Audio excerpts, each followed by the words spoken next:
Right, we are live. I think we are live. Good evening, everybody, or good afternoon, whichever, for August's Q&A. I'm wearing a new microphone today, so it might sound a little different than normal, but as long as it's working okay, then we are good to start. The chat is coming up on screen. You can hear me, you can see me okay.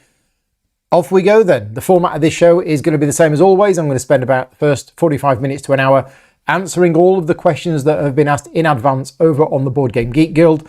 So I say this every time, but if you never manage to catch my Q&As live, but you're able to watch them afterwards, and you always think, how can I ask Paul a question? Well, over on the Guild, on Board Game Geek, Guild number 2258, a few days before the Q&A, I will post a thread and ask people for questions.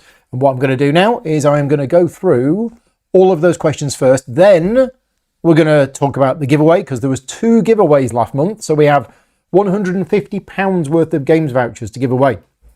And then we're going to be going to the live questions.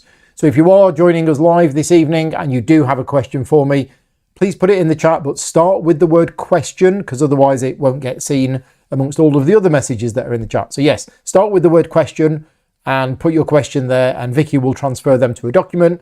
That document is being fed into my brain, and off we go. Let's go over to the questions. Now, I have to say that I ran out of time this afternoon, so I haven't managed to go through these questions in advance. I started and then I got about 4 questions in and went, oh dear, it's 5 o'clock. So yeah, it's going to be a little bit impromptu today.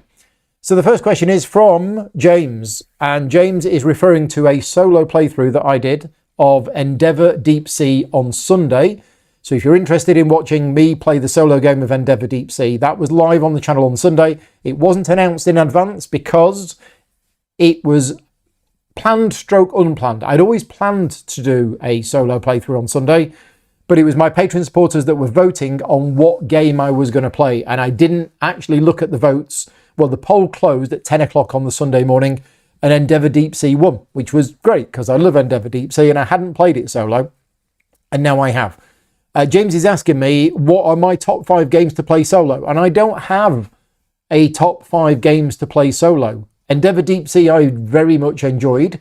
What I do have is games which I really enjoy playing solo and games which I don't really enjoy playing solo. And rather than give you a list of them, it's basically whether the solo mode is Paul friendly or not. And the more the solo mode is Paul friendly, the more I enjoy the game. And for those people who are not regular viewers of mine, Paul friendly means low maintenance. Ideally, no bot. No bot whatsoever. I literally just play the game. I do the things. I don't have any overhead of extra rules. If there is a bot, I want the bot to be very easy to run. Like flip a card over, like Lost Ruins of Arnak. Put that there. Oh, it's taking the artifact worth the most. It takes that one. Done.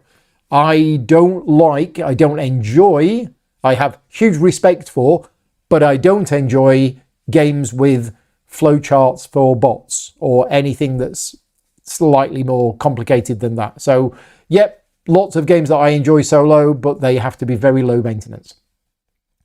On to the next question that I can't answer. This is from Jake. And also Meneses wants to know, what games am I most excited about this year in Essen? I haven't been through the Essen list yet. If the Essen list does in fact exist, I don't know if it does or not. Every year there is a big thread on Board Game Geek of all of the new games coming out from Essen, and content creators around the world will go through that list. Rado especially will go through the list and talk about all of the games that are on there. Well, not all of them, but he'll filter it down and he'll do a show where he talks about 200 games that are coming out at Essen. I don't do that. I don't generally go through that list because I'm fairly blinkered with what I'm looking forward to. So in that respect, I'm failing in my duties as a content creator. But I can tell you the games which I know are coming out at Essen because I'm already planning to cover them, or I've already covered them. But that is, again, that's a very blinkered view. Kingdom Come Deliverance is very likely going to be my number 1 game of this year. I have a prototype of it. I don't have the finished version of it. It's very good. I'm very excited about it. So that's the new game from Tomasz Holek and Vlaada Chvátil, published by Czech Games Edition. It will be available in limited supply at Essen, because it's a big game. It's the biggest game they've ever done, and there is limited print run because the amount of games that they're going to be able to produce in time. Carl von Linné from Pink Troubadour, I've covered that recently on the channel. We really enjoyed that, so that's on the channel if you want to see that.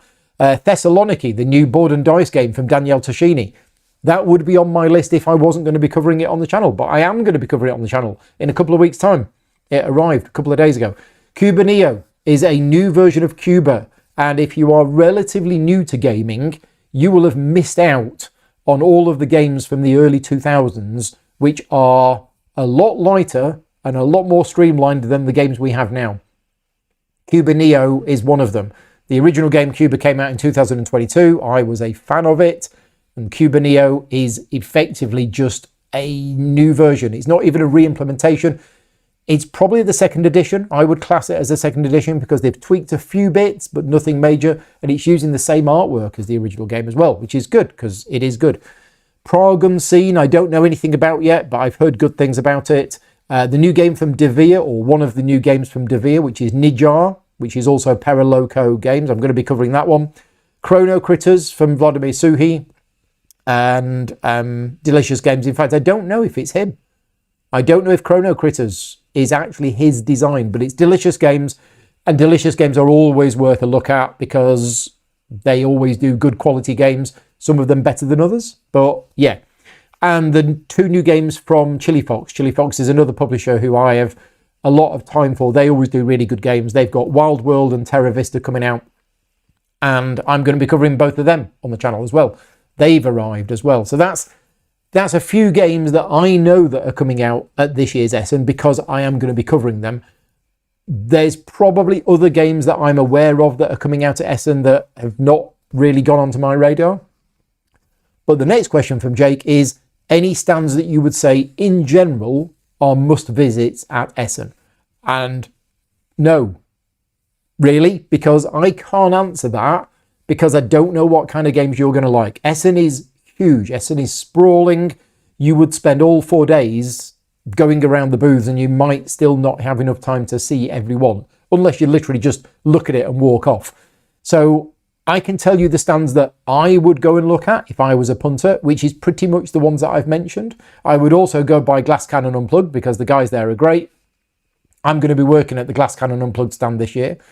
But I would always swing by Board and Dice to see what they've got on offer. I would always swing by Czech Games Edition, Pink Troubadour. I'd probably swing by Lookout Games as well. Definitely go and see Petter from Albi.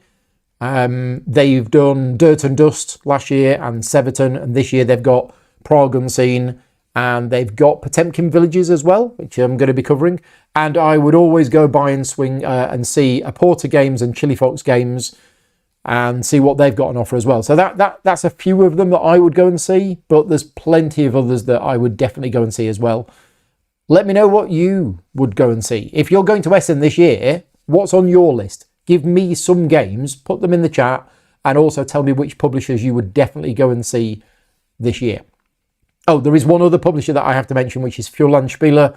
I always take a look at whatever new game Feuerlandspieler have got, and they do have a new one coming out this year called Greenwood, which is on the way to me and should be here this week. So I'm going to be covering that one as well. Next question from Paul Kelly. This is a good one. Promos for games. People go mad for them, but I would generally not include them in a game, as for the most part, I feel that they are unbalanced. So the question is, am I for or against promo cards being used in games, or if only in some games which you don't feel unbalance the game? And Paul is referencing the ones for Terraforming Mars, which he says are mostly fine. For me, promo cards, they are something that I have mixed feelings about, because as somebody who has had promo cards or tiles in games because of me, Paul Grogan themed ones like the Underfalling Skies Columpton promo, for example, they're great and they're fun. But when they imbalance the game, then I wouldn't include them. But who's to say whether they imbalance the game? So I don't know. I haven't really played that many games with promos. I'm personally not somebody who goes out and seeks promos, because I'm not, I'm not going to go, oh, I'm going to pay $5 for this, Tom Vassell promo card. Nothing against Tom Vassell, but I'm just not going to bother doing that. I've got enough game within the game. I don't need a promo card for a particular content creator. If they are unbalanced, I'm definitely not going to use them in the game. So for me, I can take them or leave them. I can see the excitement. I can also see the benefit of them, because the way that it works is that a lot of content creators, such as the Dice Tower, they will sell their promo cards through their own means as a way of generating money. That's what they do, and it is a revenue stream. The publisher gets extra marketing for the game. So, and I think this is the way it works, is that the content creator would not actually pay for those promos. They would ask the publisher and say, hey, such and such a publisher, can we have a promo card? And the publisher will say yes, and the publisher will print, 2,000 of these cards at their own expense, give them to the content creator for free, and the content creator will then send them to you and raise money for it. The reason why the publisher will give them away for free is that it's extra marketing for the game. Because if I give you a promo for, a certain game, you might think, oh, I've got a promo for it. I might go and buy the game now. So it's kind of a marketing thing. And there's aspects of that I'm not keen on, but I've kind of got to play that game because I'm part of it. So yeah, promos, again, I'll open that question to you. Do you use promos in games? If so, do you find them imbalanced? Next question from Gavin. What is the game that you find most relaxing to play? So for Gavin, it's a game called Take It Easy, which is such a simple idea, but fiendish in its execution. And whenever I play it with lots of players, we always have different boards. I've not played Take It Easy, believe it or not. It is one of the games that I haven't played. So games that I find the most relaxing to play, for me, relaxing is when I know the game absolutely 100%, and I'm either playing solo or I'm playing with other people who also know the game 100%, and I can just enjoy the game without having to look up rules on the internet, without having to watch other people to make sure they're playing the game correctly. And that is a very rare occurrence for me, because I'm always having to do those things. When I'm live streaming it, checking that the microphones are still working, checking that Dave paid his food when he had to feed his workers, all of that sort of thing. That's all extra overhead. So it's actually very rare that I will find a game relaxing to play, because I've always got those things going on within a game. I don't know whether there is one game that I do find relaxing to play, because even some of my favourite games, like if we say Through the Ages, right? Through the Ages is a game that I know every single rule for, like the back of my hand. Mage Knight, another game that I know all of the rules for. And if I'm playing Through the Ages on the app, so I have no overhead of rules because it's knowing everything for me, I'm thoroughly enjoying it. Absolutely, totally enjoying it. And I have no stress whatsoever, because the game is doing all of the admin for me, and I'm enjoying the game and I can just play it. However, you've asked me for a game that I find relaxing, and the thing with most games I play is there is some kind of pressure. There is some kind of time limit or other players, and there's always something going on. So even in the most relaxing of games, you're still like, oh, I've only got 3 turns left and I've still got all of these things that I want to do. But that pressure is what makes these games games. If it didn't have that, I probably wouldn't enjoy them. So I want to dive into this question a bit more and actually go through my games collection and find games that I find relaxing to play. I might do that later on in the Q&A if we've got time, but if not, I'll post something on the Guild on Board Game Geek, and yeah, we can have a go through it and see what games are actually relaxing to play, because I don't think there's going to be that many of them, because as I say, if they were just really laid back and sandboxy, then there's no real game there. Okay, next question from Majestic Cloth. Have you ever felt the urge to leave a game midway, or have you done so? Not as a sore loser, but due to frustration with other players who couldn't be bothered to pay attention and repeatedly ask the same question on their actions. Have I ever felt the urge? Yes. There have been a number of times in my life, and in fact, a number of times each year, where I do get frustrated by some people who I am teaching games to, but I always try to keep that inside and be patient, especially, for example, if I'm demoing a game at a convention and I've got one player who is literally just not paying attention and constantly asks the same question over and over again. I'm doing a job, I'm demoing the game, so I can't do anything about it. But yes, I will feel the urge to leave the game midway or just walk away or whatever, but I can't do that. I'm always having to see it through, as it were. There is one game where I have left a game midway through, but that was not down to the frustrations of the other players. It was down to the fact that, and this was the last time that I ever played Twilight Imperium 3rd edition. I really wanted to play it. It was a Sunday. This is probably over 10 years ago now, and I have a strong memory of this because it obviously had an impact on me. It was a Sunday morning, it was a games weekend, and we'd been playing games all Friday, we'd been playing games all Saturday, and Sunday was going to be Twilight Imperium Day. And I hadn't played it for ages, and I've played it quite a few times. I've probably played Twilight Imperium 3rd edition maybe 8-10 times, something like that, and I really wanted to play it. But we got it out, and it was 2 hours before we'd started playing, because we had to do the setup. We then had to remind ourselves how the game worked. We were using the expansions, so we had to remind ourselves how that worked. And we were 2 hours in, and we'd only just managed to finish setup and remind ourselves on how to play. And then we started playing, and I think either me or another player, 1 or 2 turns in, just had a combat and all of the dice rolled terribly and they lost their entire fleet. And I just went, I'm not going to sit here for the next 8 hours and finish this game. And I said to the other players, look, I'm really sorry, but I've made a decision. I'm not going to play this game today. And you are welcome to carry on, and we will just rearrange the board and change it for a 3-player game instead of a 4-player game. But I took control of my life, and I decided I'm not going to spend the next 8 hours playing this game.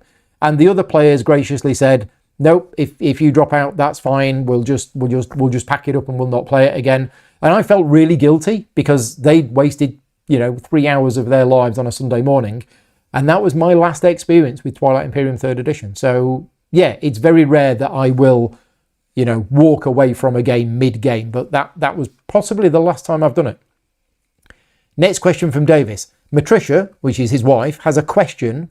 Why are Slack and this hobby consuming all of my time? Well, because it's a great hobby to be a part of, and Slack is a great community to be a part of. So that's why. And for those people who don't know what Slack is a private discussion forum set of channels, a little bit like Discord, and it's for my Patreon supporters. And we have an extraordinarily great community there, and there's lots of great discussions going on about lots of great different things. And Davis is an active member, so thank you very much for that. Next question from Ronald. I know you have an unconventional board game table. I very much do. But do I wish I had a fancy table with leaves so that I could leave a game set up underneath, and why? Well, the why, you've already stated the why. There are times when I have really wanted to leave a game set up on this table and have another thing that goes on top of it. And in fact, only yesterday I was thinking about how I can make one for this table. And I can, but it's storing it. Basically, so what I've got as a table, and you can't see it, but it's here, trust me. It's an old table that we got for free that somebody was giving away.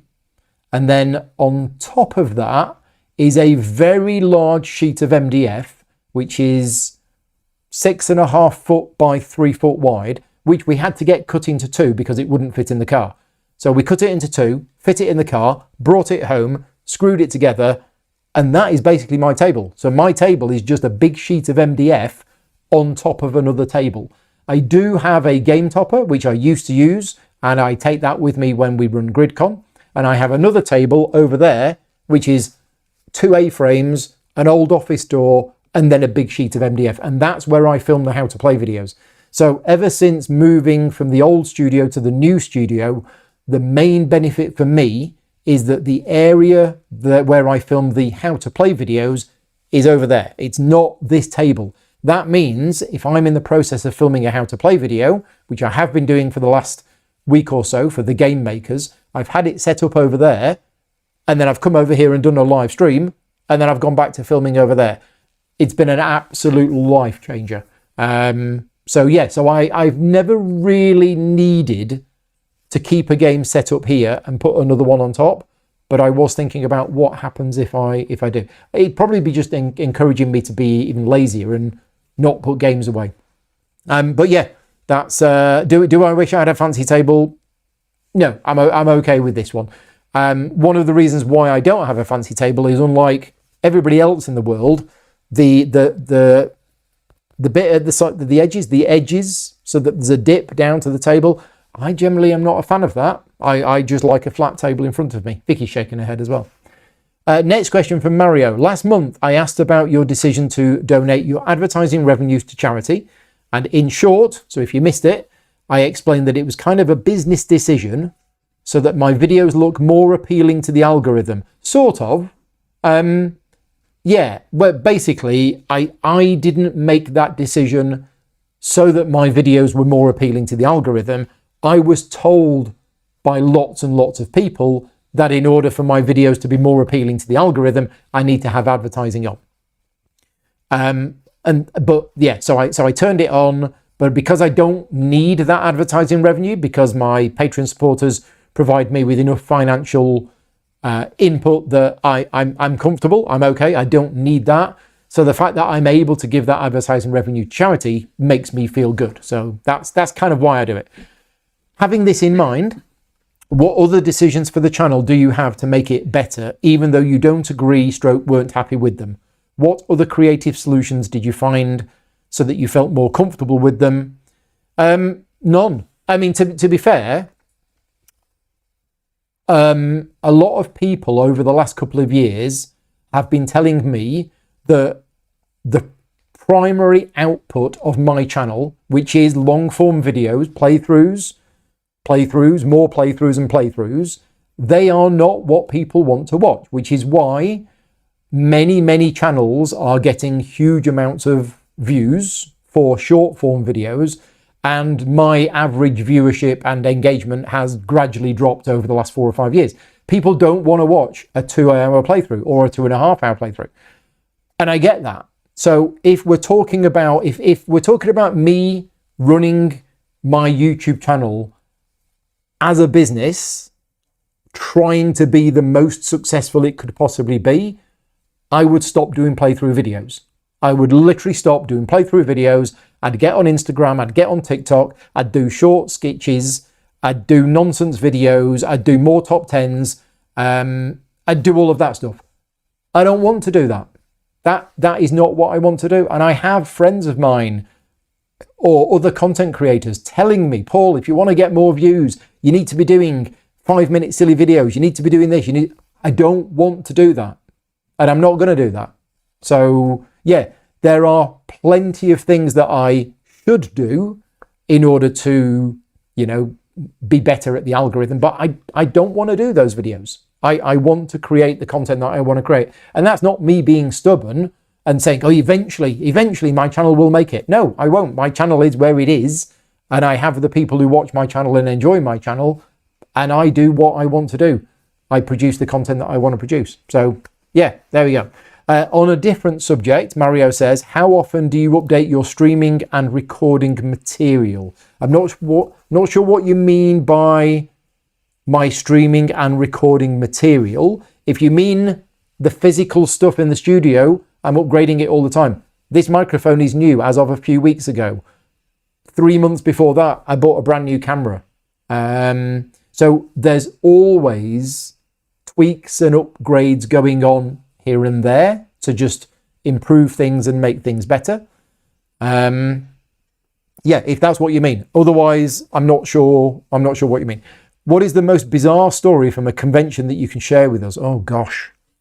The most bizarre story from a convention that I can share with you is, this is going back probably about 8 years now. It's somewhere between 5 and 8 years. The COVID years have kind of messed up timings a bit. But anyway, I was at a bar in Essen for a meetup, and I was walking back to my hotel because the traditional place that we go to for food and drinks in Essen, which is the Irish bar, what's it called? Fitzpatrick's. It's about 25 minutes walk away from the train station. 25 minutes walk at 11 o'clock at night. I can do that, and it's much more enjoyable for me to do that as long as it's not raining than to get a cab. So traditionally, I will leave Fitzpatrick's and I will walk back to my hotel. Now, that year, I was on my own for some reason. I don't know why. Either I'd left after everybody else or whatever, or other people were staying elsewhere. But I was walking back on my own to where I was staying. And in fact, this year, it wasn't actually Fitzpatrick. It wasn't actually the train station. It was a place north of the train station. So it was a bit longer. But anyway, I was walking back, and I was about 10 minutes away from where I was staying. And Conor McGoey from Inside Up Games, I spotted him, stood next to a police car, and the police car had its window down and he was talking to them. Now, I know Conor, we're friends, so I went over and I was like, and Conor was like, Paul, I was just telling him about you. And I'm like, what? He said, yeah, I was just telling him that there's people who make board game videos on YouTube, and I was saying that there's a guy in the UK called, I was just telling him about you. Oh, right, okay. So this German policeman knew that Essen was going on, knew that the fair was going on. And he was asking Conor about it, and he was interested, and he was talking about these games. So he says to us, and he says, so what's the best board game of all time? And we said, well, as of right now, the number one game on our board game database is a game called Gloomhaven. And he said, oh, well, who designed that then? Well, it was designed by this American guy called Isaac Childress. No word of a lie, Isaac appears about that very instant. You could not have imagined this. So this policeman is like, wait a minute, what's going on here? He mentions a UK YouTuber called Paul, and then he turns up. Now you start talking about a guy called Isaac, and he turns up. It was just weird. And the three of us were all there, stood having a conversation with this German policeman. I will hopefully never forget that, because it was a very memorable and a very bizarre situation. Anyway, next question from Mario. On your daily life, do you use public or private transports? Private transports being taxis, car? Yeah, we don't use public transport that much because we don't really go very far. I work from home. Vicky works in Columpton. We've got our car. Whenever we go anywhere, we use our car. It's very rare that we will use any kind of public transport. And the last time I actually got any kind of taxi or cab in the UK, I don't know. I can't remember. I know you got one, but I don't know whether I've ever got... Oh, apart from when I had to go to the airport when the bus broke down, which was years ago. So yeah, it's very rare. The only times I will get the coach is if I'm going to the airport or something like that. Next question from Bart. First, a commendation because you do not use background music in your videos. It drives me nuts when content creators do it because it leaves me unable to focus on what they are actually saying, and I'll stop watching immediately. Bart, you are not on your own. And I will say this, and I will be open about this. If you are a content creator and you are creating content and you have music on in the background, I will switch off because I literally cannot listen to it. I'm exactly the same as Bart. I find it way too distracting, and I just can't watch it. So I'm with you on that, and that's why I won't have background music on. And whenever I'm covering a computer game, I will, generally speaking, mute the background music. Sometimes I forget, but I know it can be frustrating for people. And in fact, when I'm playing a computer game at home on my own, I generally mute. Excuse me. Something got. Hang on. Oh, I don't know. I don't know. Hang on. I'm just going to mute the microphone. Oh, dear. That's not muting the microphone, is it? No, it's not. I don't know what happened there. Something just got caught in my throat. What did I have earlier on? Sausages. Can't be a sausage. Anyway, where were we? What was I saying? Music. Yes, background music. Whenever I'm playing a computer game, I will generally mute the background music because I find it a little bit distracting and get in the way. Right, and now the real question from Bart. Many people meet up with old friends at Spiel. Who are you calling old? Is there anybody you don't know personally that you are looking forward to meeting this year? Is there anybody I don't know personally that I'm looking forward to meeting this year? Right now, at the time of me recording this video, I can't think of anybody. I mean, yes, I'm very much looking forward to, meeting up with Larger again, and I normally bump into Stephen Bonacore, people like Matt Leacock, lots of Patreon supporters, lots of friends, lots of other designers.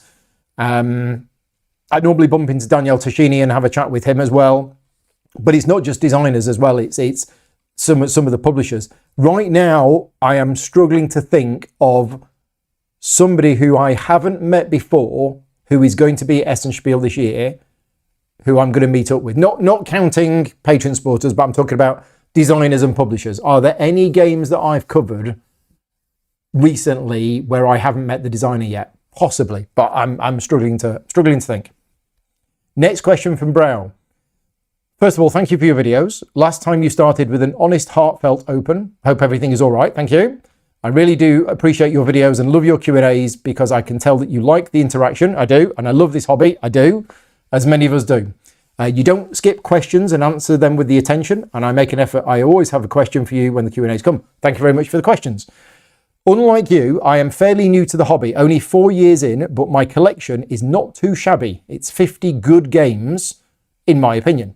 However, it is mostly comprised of recent-ish games. I've got some classics, but they are hard to find. So my question is there a game and or a creator you would say should be essential into one's own collection?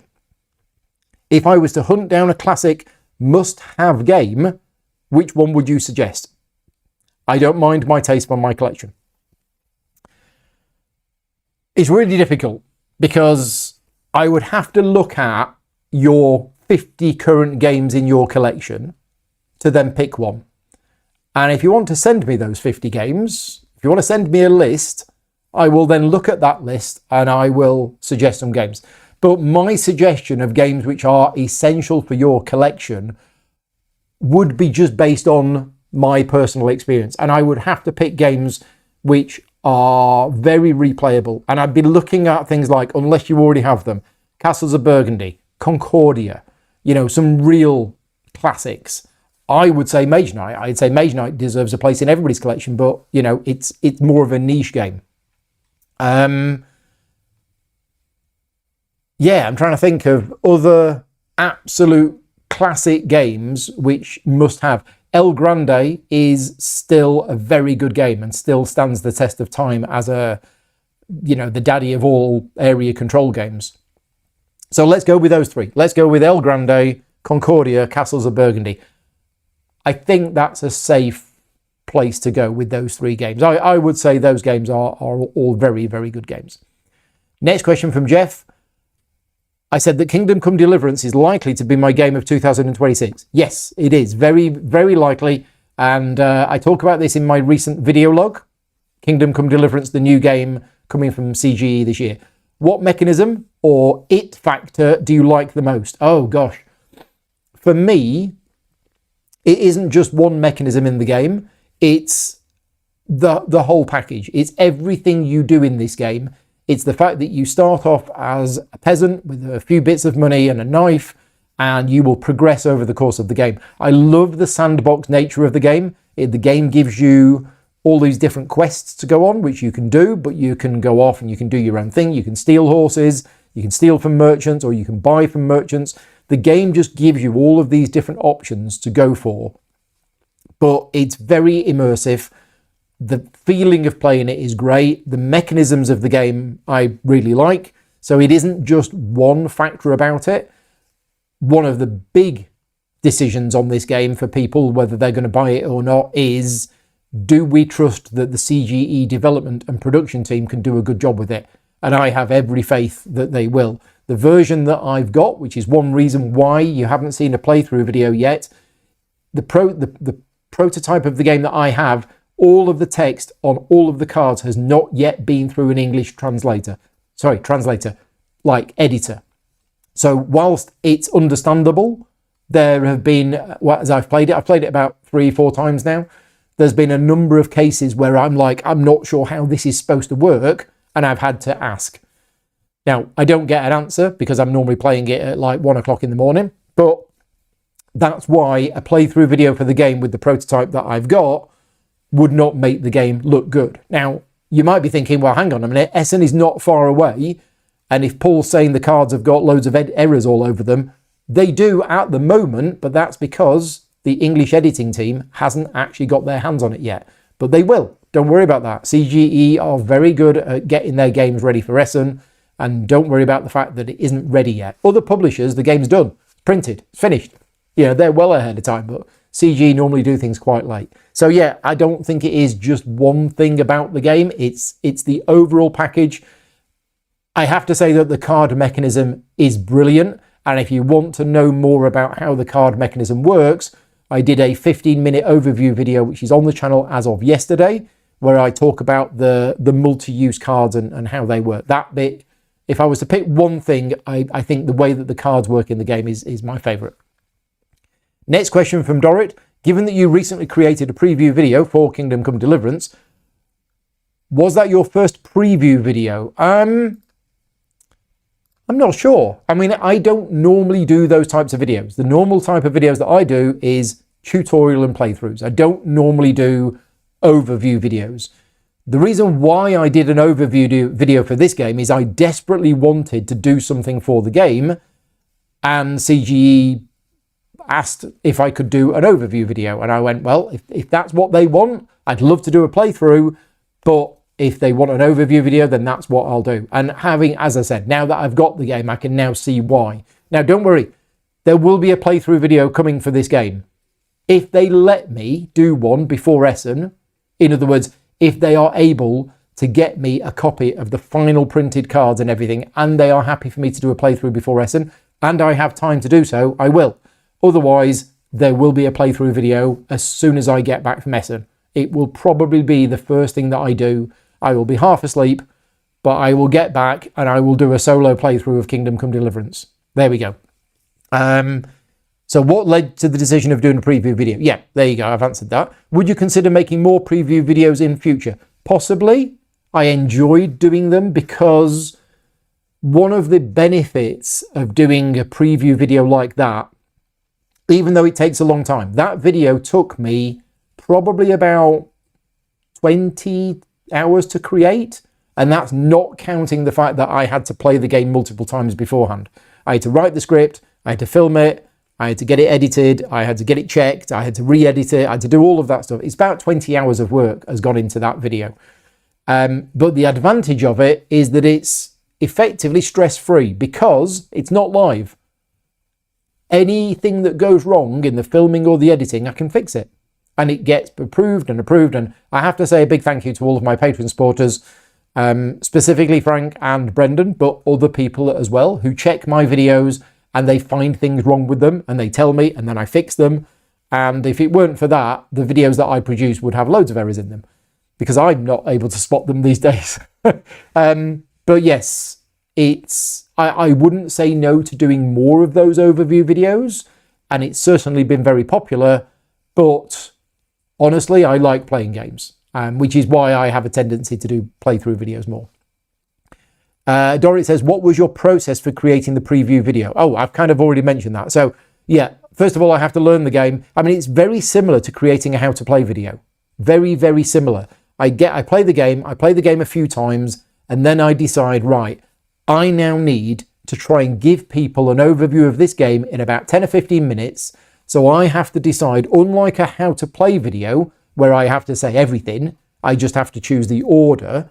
I have to decide what I'm going to include, how much information to include, make sure that I drop enough teasers that there's more than I've already said, but also, and if you've watched the video, you'll see this, I go into quite a lot of detail about how combat works, because it's something that people are going to have a lot of questions about. And me explaining how combat works, I think opens up a lot of other explanation about other parts of the game, how they work as well. So yeah, that video is 15 minutes long. It is just an overview. I didn't even mention how you can read books to get experience points.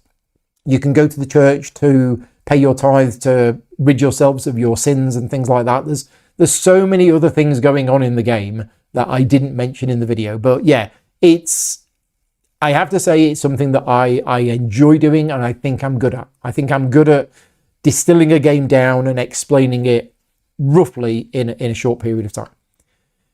Next question from Kenshiro. When designers attempt to make video games into board games, what era and type of game do you think makes the best transition?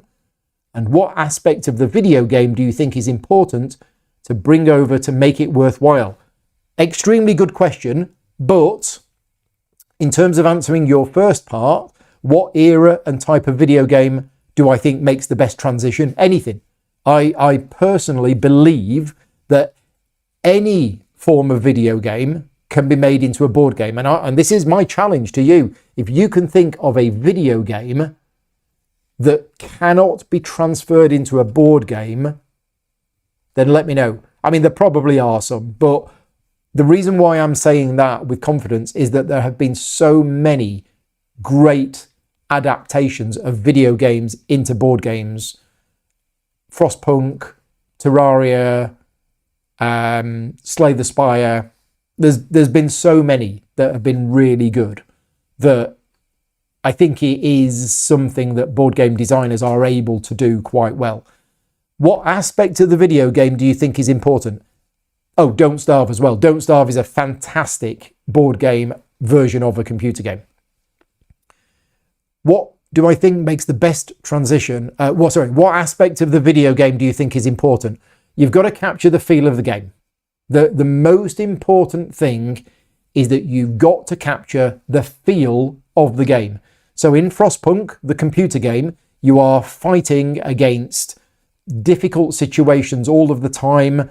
It's getting colder, the coal is running out, the kids are starving.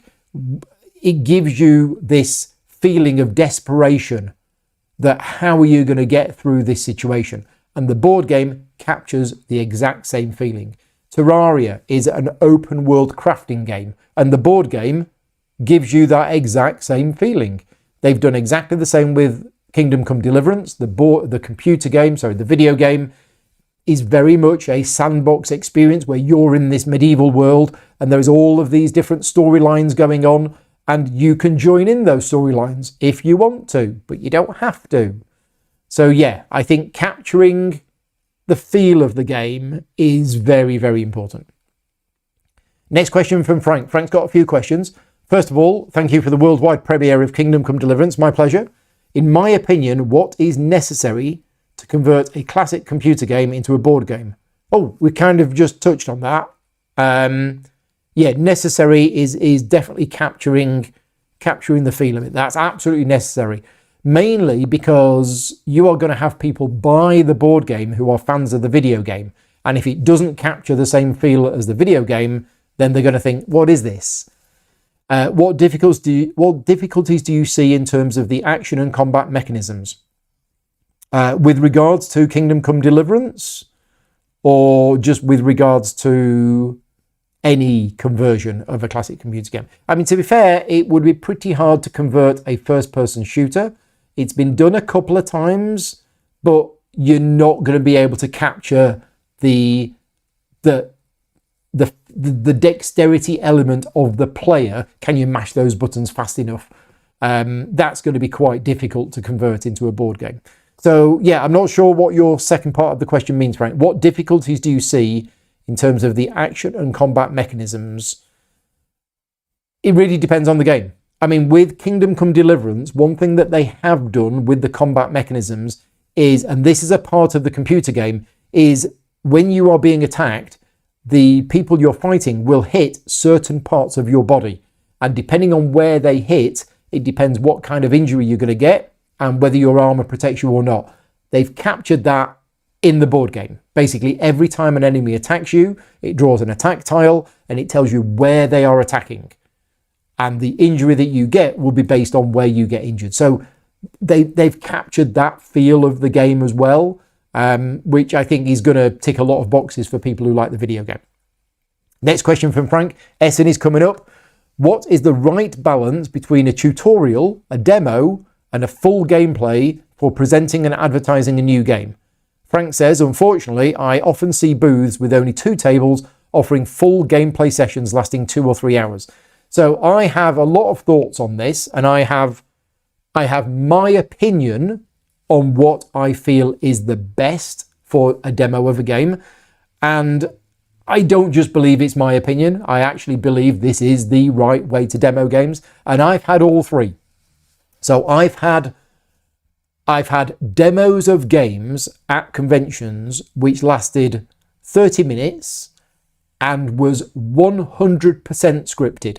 Literally, I made no decisions whatsoever, and I just followed exactly what the demo was telling me to do. Personally, although that gave me a little bit of a flavour of the game, I don't think that is a good way to demo a game, personally. The other way that I also think is wrong is the full gameplay. When you go to a convention, or when I go to a convention, I want to see if this game is for me.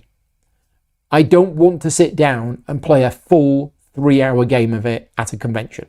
And some publishers still do this. Some publishers are stuck in the dark ages and think, oh, we've got a demo table. Right, I'm going to have Brian, off you go Brian, teach them how to play, 45 minutes of talking to them, right? And then Brian walks away to the next table and leaves them for 3 hours to play the game. That is, in my opinion, completely the wrong way to demo your games at Essen. I don't think that works at all. The demos that I do, and the demos which I feel work best for me, is a 1.5 hour demo, maybe 2, so somewhere around the 1.5 to 2 hours, where you start playing as soon as possible. So 2 minutes overview, 2 minutes up front, no more at the start, and then you start playing. The first round or the first couple of turns is scripted. So 1/4 of your playtime is scripted. And by the end of the scripted section, you know how to play, and then you can play more yourself. Maybe 1/4 to 1/3. That's what I think is the right balance. So the important points there are 2-minute overview, no more. Start people playing within 2 minutes. Scripted turns for the first couple of turns, and then let people play at least an hour themselves, maybe 45 minutes. That for me is the way that people should be demoing games at conventions. There you go. Does that answer the question? I think so. Next question from Frank. In your last video log, you talked enthusiastically, about World Order and my latest game of it, and I'm playing it again this Saturday. Which aspects of the game made me say, I absolutely love it? So apparently I said, I absolutely love it. Which aspects of the game made me say that? Well, all of them. There's something about World Order. I like the way it plays. I like the fact that the turns are relatively short, but the decisions are important. I also like the way that the player's actions have an impact on the game. So, for example, China decides as its first action in the game to improve relations with Cuba. Oh, right. So that move, that has just changed the game. And the American player now realizes that China is now friends with Cuba. Right. So in a lot of other Euro games, I would have gone, I'm going to go on that space and collect 4 stone. Right? Whatever. Right? That's not going to impact me, except if I wanted the stone. However, in World Order, almost every action that every player makes is going to affect the rest of the game for other people. And then later on in the game, China builds a base in Cuba. All right. And now China's got a tank in Cuba. All right. So yeah, I like the fact that it's player interaction, but done without attacking each other, rolling dice and things like that. But I like the structure of the game. I like the tempo of the game. I like the action selection. I like the cards. Yeah, it's just the feel of playing a game of World Order. I have enjoyed every single game that I've played of it. And as I say, I'm playing it again this Saturday. I'm playing China again this Saturday. Final question from Frank. Oh no, there's one more. Question 4 from Frank regarding my vlog. I mentioned that this year hasn't been great in terms of number of patron supporters. It hadn't. However, I will be absolutely honest with you here. Since that last video log, things have picked up. And as of this morning, we are now at 1,348, which is the highest it's ever been. So a big thank you to everybody who has joined in the last few weeks. It had been gradually dropping a little bit here and there. But yeah, as of the last couple of weeks, we've had a few people leave, but it's been generally going in an upwards direction. So thank you very much for that. Year on year, supporters have increased because of my growing popularity. I wouldn't say that, but the good work that I provide and the honest reviews, talks and discussions. Thank you. What makes me sad about this topic? Is there a particular goal you have in mind for this year? It's not that it makes me sad. It's just, yeah, I talk about this in the vlog, and I probably talk about it more in the vlog in a better way than I could during a live stream. But as a content creator, you are always looking for things to improve, things to get better, things to grow. And when that growth slows down or even turns into a decline, you start thinking, okay, maybe people aren't going to want to see more of this. I don't know. And as I talk about this more in the vlog, but no, things are fine. It was just, it hadn't been a good year over the last few months, but things have picked up a bit. Now, in 2 weeks' time, it might all drop. I might lose 25 patron supporters next week. Who knows? Next question from Frank. Looking back over the last few months, I hope your overall mental health is improved. Thank you very much. Thank you, Frank. Right, next question from Brood Trommel. Is this live? Are we over on the live questions? I think we're over on the live questions. Is Frank the last question? Okay, maybe this is from Board Game Geek still. Right. We have been watching your excellent playthrough of Carl von Linné. Thank you very much for watching. It looks very interesting. From your 3-player game, you start with some blocking of some positions. How do you think the game will play with 2 people? I have played it at 2 people. In fact, if you are one of my patron supporters, you have access to a practice game of Carl von Linné, which was played at 2 players, and it worked really well because you block more positions. It's as simple as that. You block more positions on the map, and you block more positions on the board. But I have played it at 2-player, I've played it at 3-player, and I've also played it at 4-player. So I've actually played it at all player counts except for the solo game, which is quite rare. The 3 games I've played of it have all been at different player counts. So yeah, it will work fine at 2 players, and I can say that for sure. Right, next question from Keith. Food-wise, what is your favourite local stroke somewhere in Devon produce? Well, it's got to be the local curry house, surely. Our local curry house, the Norsitara, is fantastic. People come from as far as Cranbrook to eat the delights of that. Although, to be fair, the Italian we've got is very good as well. So the Italian restaurant is very good. The curry house we've got, well, we've got 4 curry houses, 3 or 4. The Norsitara is fantastic. So yeah, shout out for the Norsitara, and shout out for, what's the Italian called?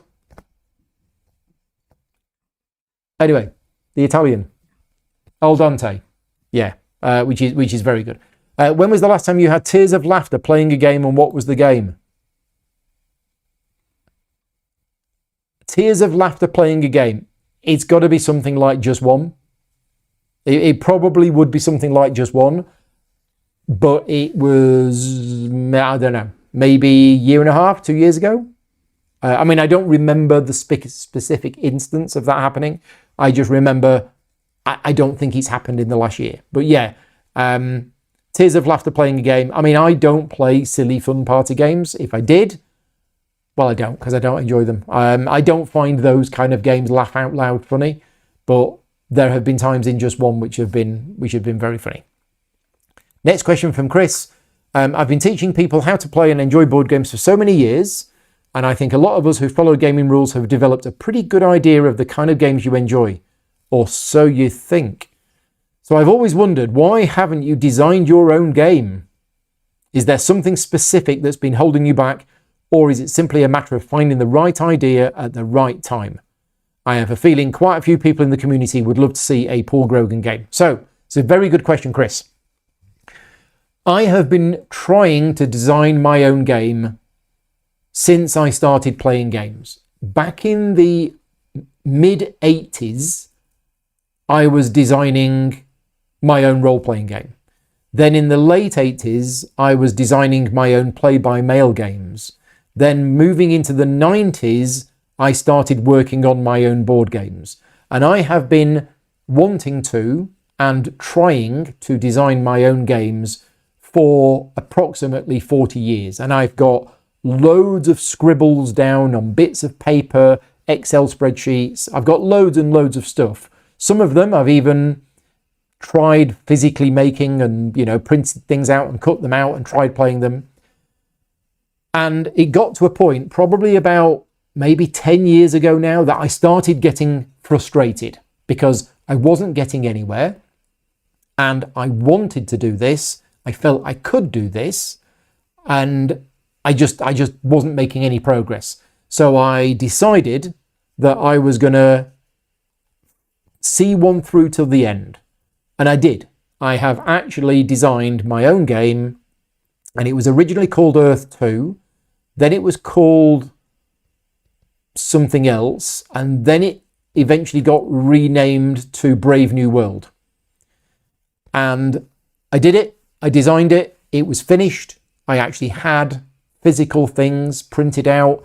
I played it with a number of people, local people. I took it to conventions. I played it with a few people at conventions. It was a playable game. It was okay. That was it. It was okay. It wasn't great. It probably wasn't even very good, but it was okay. The monkey was off my back. I designed a game. I'd actually done it. I'd seen a game through from start to finish. I designed it and it was done and people could play it. Why did I decide not to pursue it any further and continue to fix the issues that the game had? Is that it's a huge amount of time. And I realized after going through that process that I don't want to do that. And also everybody has their own skill sets. And my skill set is not design. I would class myself as a good game developer, developing somebody else's idea and saying, oh, this feels a little wrong. Maybe the free actions should be allowed after your main action as well as before. And I feel that this card is a little bit too powerful. Maybe it should be limited to twice a turn instead of 3 times a turn. So I class myself as a good game developer, but in terms of a designer, I don't feel that I have the skills to do that. And also, it's a case of what do I want to do with my time? So let's say I wanted to design my own game. I'd be looking at potentially 200 to 400 hours over the next couple of years. I'd prefer to play Isofarian Guard instead, right? I don't want to spend my time designing a game. And ultimately, what if I did design a game and it got published? People would be like, yay, Paul's designed a game, great. And then literally a month later, nobody would be playing it. I mean, I would absolutely love to have designed Concordia or Castles of Burgundy or anything like that. But the reality is 99% of games that come out don't get played a month after they've come out, and they just disappear and nobody plays them anymore. So yeah, that's it. My game Brave New World is in a box somewhere in the attic, and if anybody knows what Brave New World is a reference to, put the message in the chat or leave me a comment in the video, and I'll let you know if you're right or not. And it isn't what you first think. Next question is from Tony. Black Forest or Glass Road? Easy, Black Forest. I don't like the card mechanism in Glass Road. Martin Wallace's London, first edition or second edition? Neither. I think they are both bad games. I think they are both bad, flawed games. But if I was forced to choose, second edition does fix one of the totally broken things in the first edition. Dartmoor or Exmoor? Exmoor, because we've been to Exmoor Zoo and it's really nice. There you go. Next question from Tony. I'm a big fan of the Italian designers and I get the feeling that you like them too. Yep, given many of the games that I cover. Which Italian designers do I think are the best stroke most consistent?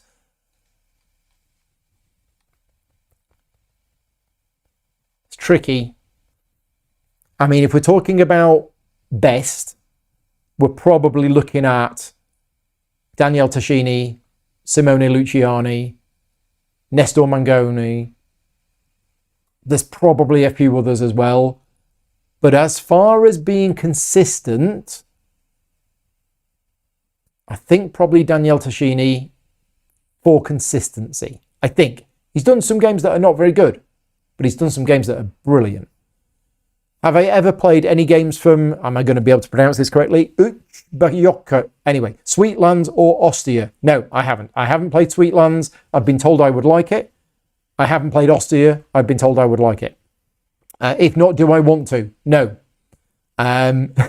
Which might seem unusual, but I am still in this position of my brain is already too full of all of the games that I have, and I want to play the games that I have more. And if anybody came to me and said, Paul, Sweetlands, you'd probably enjoy this game. Do you want to play it? I'd be like, no. Do you want to play World Order instead?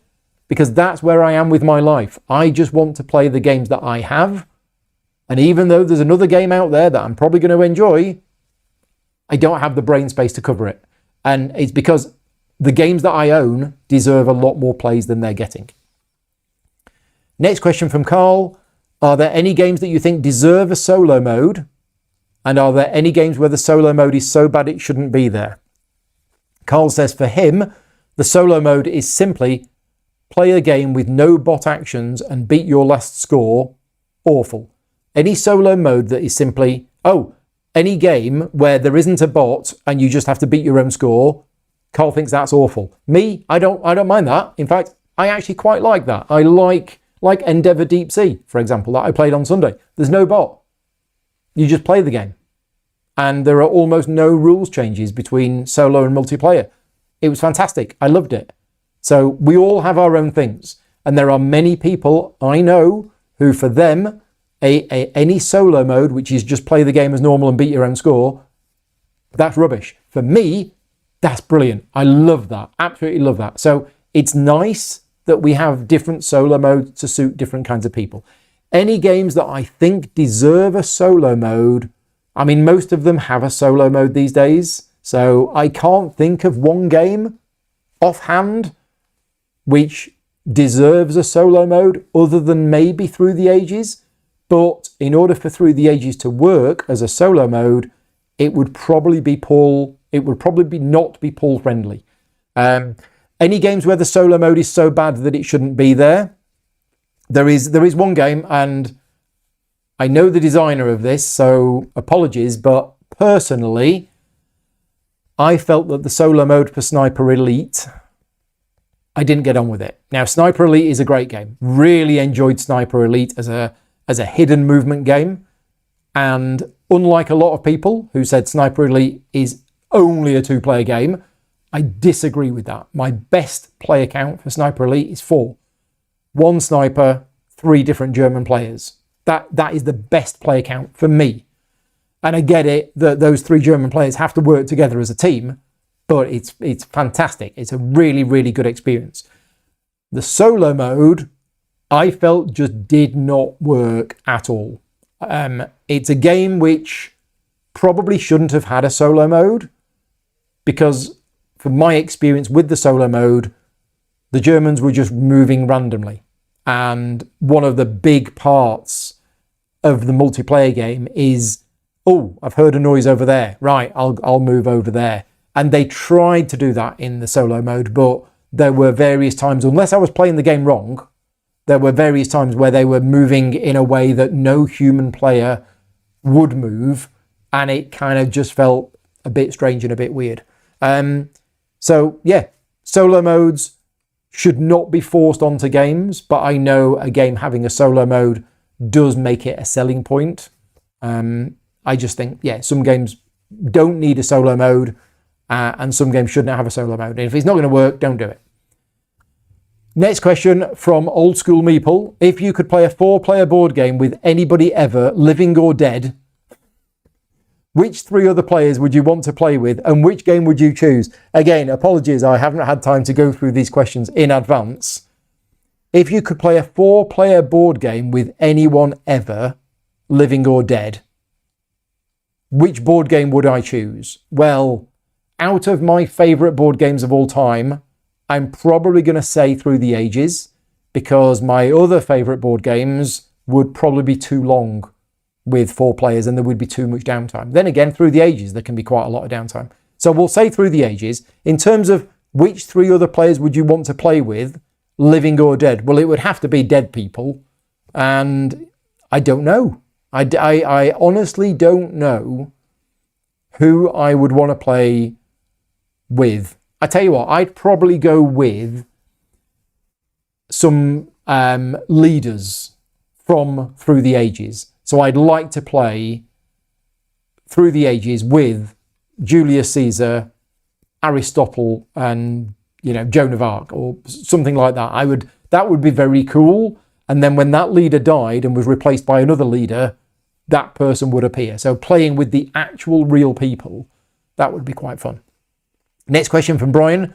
Some questions about my forthcoming trip to Tabletop Scotland. For those people that don't know, I will be attending Tabletop Scotland at the start of September. And if you are going to Tabletop Scotland, please sign up for the Just One event, which I am running on I think it's the Friday night.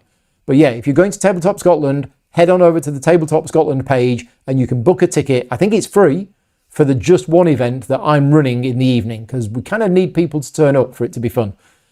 Anyway, what biscuits am I planning for my trip? What biscuits am I packing for my trip? I'm not sure. I don't know whether I'll pack any biscuits. I'll probably pack a massive box of nuts, because I snack mixed peanuts and raisins and things like that. So I'll definitely be packing that. I will probably bring some packs of Jaffa Cakes with me to give out to people at the show. Are there any Scottish biscuits you're looking forward to trying while I'm here? Anything that anybody will pass to me, to be fair. Will I be putting a bid in for the giant Commonwealth Games Tunnocks tea cake that's being auctioned tomorrow? Oh, I don't know about that, but apparently there is a Commonwealth Games Tunnocks tea cake that is going to be auctioned off tomorrow. Okay, right. Apparently Richard Simpson from the We're Not Wizards podcast has suggested that everyone attending the convention brings me a box of Jaffa Cakes so that I can build a wall around my stand. How many packets will I need for this? We need to be prepared. I don't know. How many packs of Jaffa Cakes would it take to build a wall around where I'm going to be? A lot. Probably about 300. Please do not bring 300 packs of Jaffa Cakes with you, because there will be a lot of food wastage otherwise. Brian says, I understand that you'll have a table at the Meeplewood stand. Yes, that's where I'll be. I'm not going to be in the exhibitors hall. Well, no, maybe I am. There's a stand that sells tables, Meeplewood tables, and I'm going to be there. So Steve from Meeplewood is building a table for Brian. He arranged it months ago, and he's going to, deliver just before the convention. Will I be helping him to deliver the table? I don't think so. Just asking in case I need to get any extra Jaffa Cakes in. Also, Steve makes crokinole boards. What biscuits do you think would make good crokinole discs? Jaffa Cakes. No, chocolate hobnobs. Chocolate hobnobs will probably flick better on a crokinole board. Right, next question from Andy Pelton. How are we doing? We're 6:15. We haven't even finished the questions in advance yet. I'm going to say no more questions for today. We've probably got a few. So yeah, no more questions for today. So, from Andy Pelton. Since you have played a few games of War of the Ring this year, which is better, War of the Ring, the board game, 2nd edition, or War of the Ring, the card game? I'm going to give it to War of the Ring, the board game, but the War of the Ring card game is fantastic. Really good. But I think I prefer the board game. Next question from Steve. I believe you mentioned once that you used to play war games in the past. I wonder which of your favourites. I didn't have any favourites. And when I say I used to play war games in the past, I tried to play war games in the past. There was a part of my life in the late 80s where I got a few hex and counter war games, both physical board games and on the computer, but I don't know whether I ever sat down and properly played them. I also did a lot of miniature wargaming through various systems. So I had loads of painted miniatures, loads of scenery, but I never found any system that I liked. I spent many, many years experimenting with systems, trying to get them to work, and every single one I couldn't get on with. So I've never found a fantasy miniatures war game that has suited my particular style of what I want. And I'm aware that there are a lot of more modern hex and counter war games, and I've not really dabbled much with them. I prefer the ones that are more like board games, such as Quartermaster General, which is definitely a war game, but it's a card-driven game, things like that. Next question from John Walker. Apologies in advance, because I've obviously missed the occasion where you have addressed this, but you obviously really enjoyed War of the Ring, yep. But I see no review, playthrough, comment or opinion on War for Arrakis. Me and my son have been playing late night sessions a few times a month. We love it. Is it too simple a variant for you, or is the theme doing nothing for you? Your lack of a tutorial online forced me to scour the interwebs for inferior teaching videos. Unless you really dislike the game, I for one would appreciate you going through it and the expansions. Thank you for your output. So John, it's very simple. The reason why there hasn't been any kind of review or playthrough or comment or opinion on it is that I haven't played it. And going back to what I said earlier on, I have had some people say, Paul, you love War of the Ring, you should try War for Arrakis, because I know there's a lot of people who've said that War of Arrakis is a better game.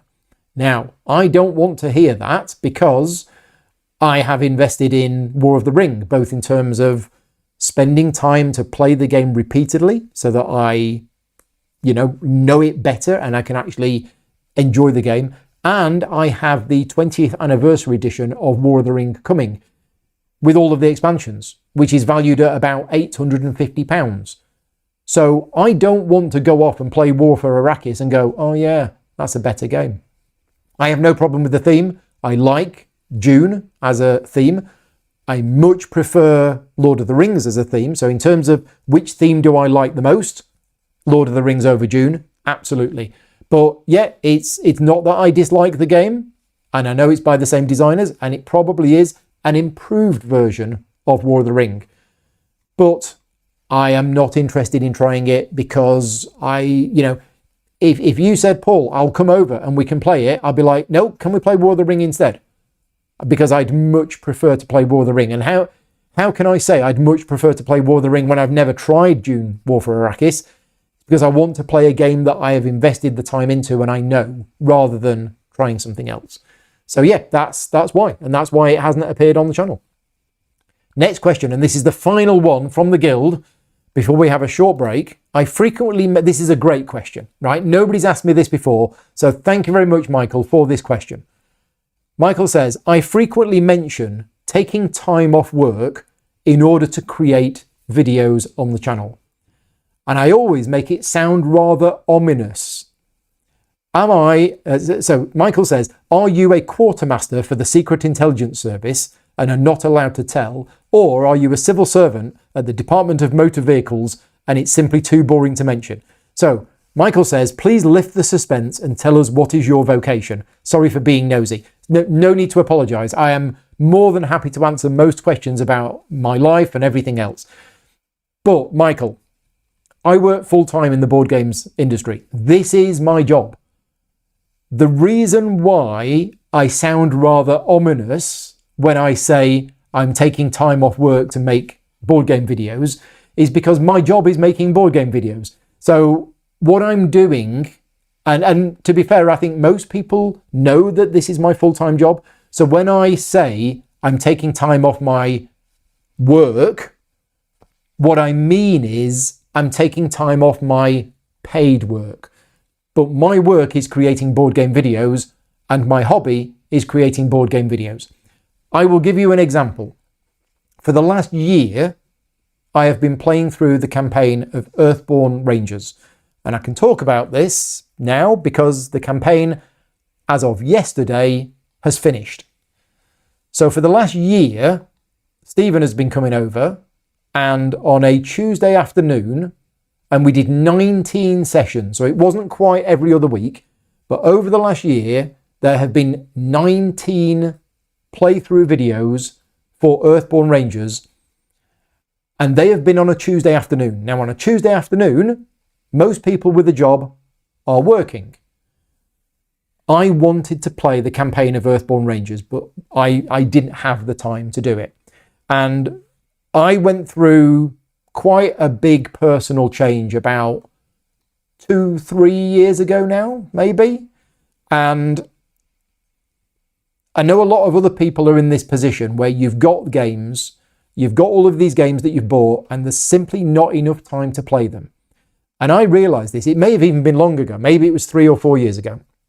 And I realized that I was getting more and more frustrated that I had all of these great games in my collection, especially campaign games, and there wasn't enough time to play them. And my job is playing board games and doing board game content, and I didn't have enough time. So I basically made that decision. I took control of my life and I said, if I want to do this, I'm going to have to make it happen. And that's what I did. So with Earthborn Rangers, I knew that there was no way that I would find time to fit in a campaign of Earthborn Rangers outside of normal working hours. So what I said is that I am going to take every other Tuesday afternoon off work and play the campaign. Now, it ended up, as I say, it was 19 sessions over a period of 52 weeks. So it wasn't quite every other week, but it was, 1 week in 3. Now, if you want to work out how much you get paid for your job and how much money you would lose by taking half a day off work every couple of weeks, that's how much it cost me. Because even though I'm still doing the same thing, it's taking time away from the paid work. So yesterday, when I played Earthborn Rangers in the afternoon, that was 3 hours off from my paid work. I could have been doing paid work, but I didn't because I was playing Earthborn Rangers instead. So that's probably why some people might get a bit confused when I refer to taking time off work and I make it sound ominous, is because I'm kind of joking in that I'm taking time off from making paid videos to do not paid videos. And this is where the Patreon support comes in. So we are at the end of the BGG questions. I do just want to take a moment to say a big thank you to all of my Patreon supporters, because it's your support that makes what I do possible. Yes, I get paid for making some of the videos that I do. This video is not being paid for. So this video has taken time and effort to prepare. It's taking 2 hours out of our lives together because Vicky's sat here with me running it. And it'll take me another couple of hours to calm down afterwards. This Friday, just to give you an idea, this Friday is a day off work. I have friends coming over in the afternoon and we're playing Revenant, not paid for. Then in the evening, we're playing SETI, not paid for. And I'm able to do that thanks to the support of the Patreon campaign. So when I started working in the board game industry, I had to work Monday to Friday, not quite 9 to 5. It was more like 8 till 8, but I worked every day. Now I don't need to work every day on paid work because the Patreon support gives me the financial flexibility to take time away from that paid work to do videos that I want to do. And this Friday is a perfect example. So this Friday, I will be earning no money because I won't be doing any paid work whatsoever, but I will be live streaming doing 2 games that I want to play. And like all of my other videos, all of the advertising revenue goes to charity. So I don't make any money out of the advertising revenue. So there we go. That's that question. Right. That's the end of all of the questions that we've been asked in advance. We're going to now talk about the contest. So last month's giveaway was a double giveaway because I missed the Q&A in June.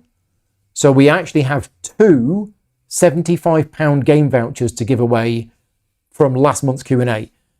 And the winners are Jesse, who I have sent an email to and was in the chat earlier on. So congratulations, Jesse. And also Peter Rushton.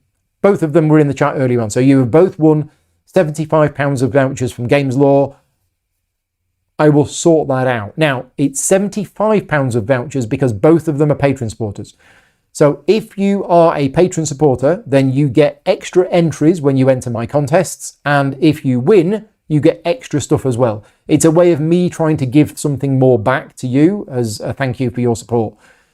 So the contest for this month is open right now. Vicky is going to put a link in the chat. It's also going to be in the description of this video. It's not, but if you can add it. Anybody can enter. It's free to everybody. But if you are a patron supporter, you get extra entries. And if you win, you get £50 of games vouchers, unless you're a patron supporter, in which case you get 75. So what is the secret word for this month? Your choice. Today, earlier on today, these 2 babies arrived. These are the 2 upcoming expansions for Tend, which is a game that I like. We have the Hive expansion and we have the Cellar expansion. So the secret word is either Hive or Cellar. You pick. I am going to be covering both of these on the channel at some point. I can't remember when, and in fact, we've done a project update this afternoon, and these were not in the project update. Okay, we need to remember to... I've forgotten to add them onto my list of things to do. So, yes, I'm going to be covering both of them. I think both of them on the channel at some point. They're not out yet. These are pre-production copies or prototype copies, and there is going to be a campaign for them. But yeah, you choose what the secret word is. Right. And again, if you're a patron supporter, you win £75 of vouchers. If you're not, you get £50 of vouchers. Right. Moving over to the questions that we've been asked since we've been live. First one is from Piotr. Are you planning to do a full playthrough of Kingdom Come Deliverance on the channel? Yes, I talked about this earlier on. I will do one as soon as I have, first, a copy of the game which is going to be suitable for doing a playthrough. Right now, if I did a playthrough video with the copy that I have, it wouldn't make the game look good because I'd get to something and I'd not be sure what to do. But rest assured, CGE are going to polish everything. They're going to fix everything. So as soon as they let me do one and I have an updated copy of the game, but that might not be until after Essen. So next question from Jesse. After playing Kingdom Come Deliverance, are you looking forward to the Mage Knight crossover expansion that takes place in space? The what? The Mage Knight crossover expansion that takes place in space. I don't know if you're joking, because I don't know anything about that. And I'm sure that I would know something about that if that was a thing. But yeah, I don't know anything about that. Let me know. Frank, how excited were you that there were 200 people in the chat when your KCD video was released? Very excited. Yeah, I decided, it was that morning, in fact, YouTube have this feature where you can actually make a pre-recorded video go out as if it's a live stream. And I thought, because it was a bit of a special thing, I thought I'd try it. And I did it, and it was good. There was like 200 people watching live, and I was in there. I had to have the volume turned down because otherwise I would have been listening to myself.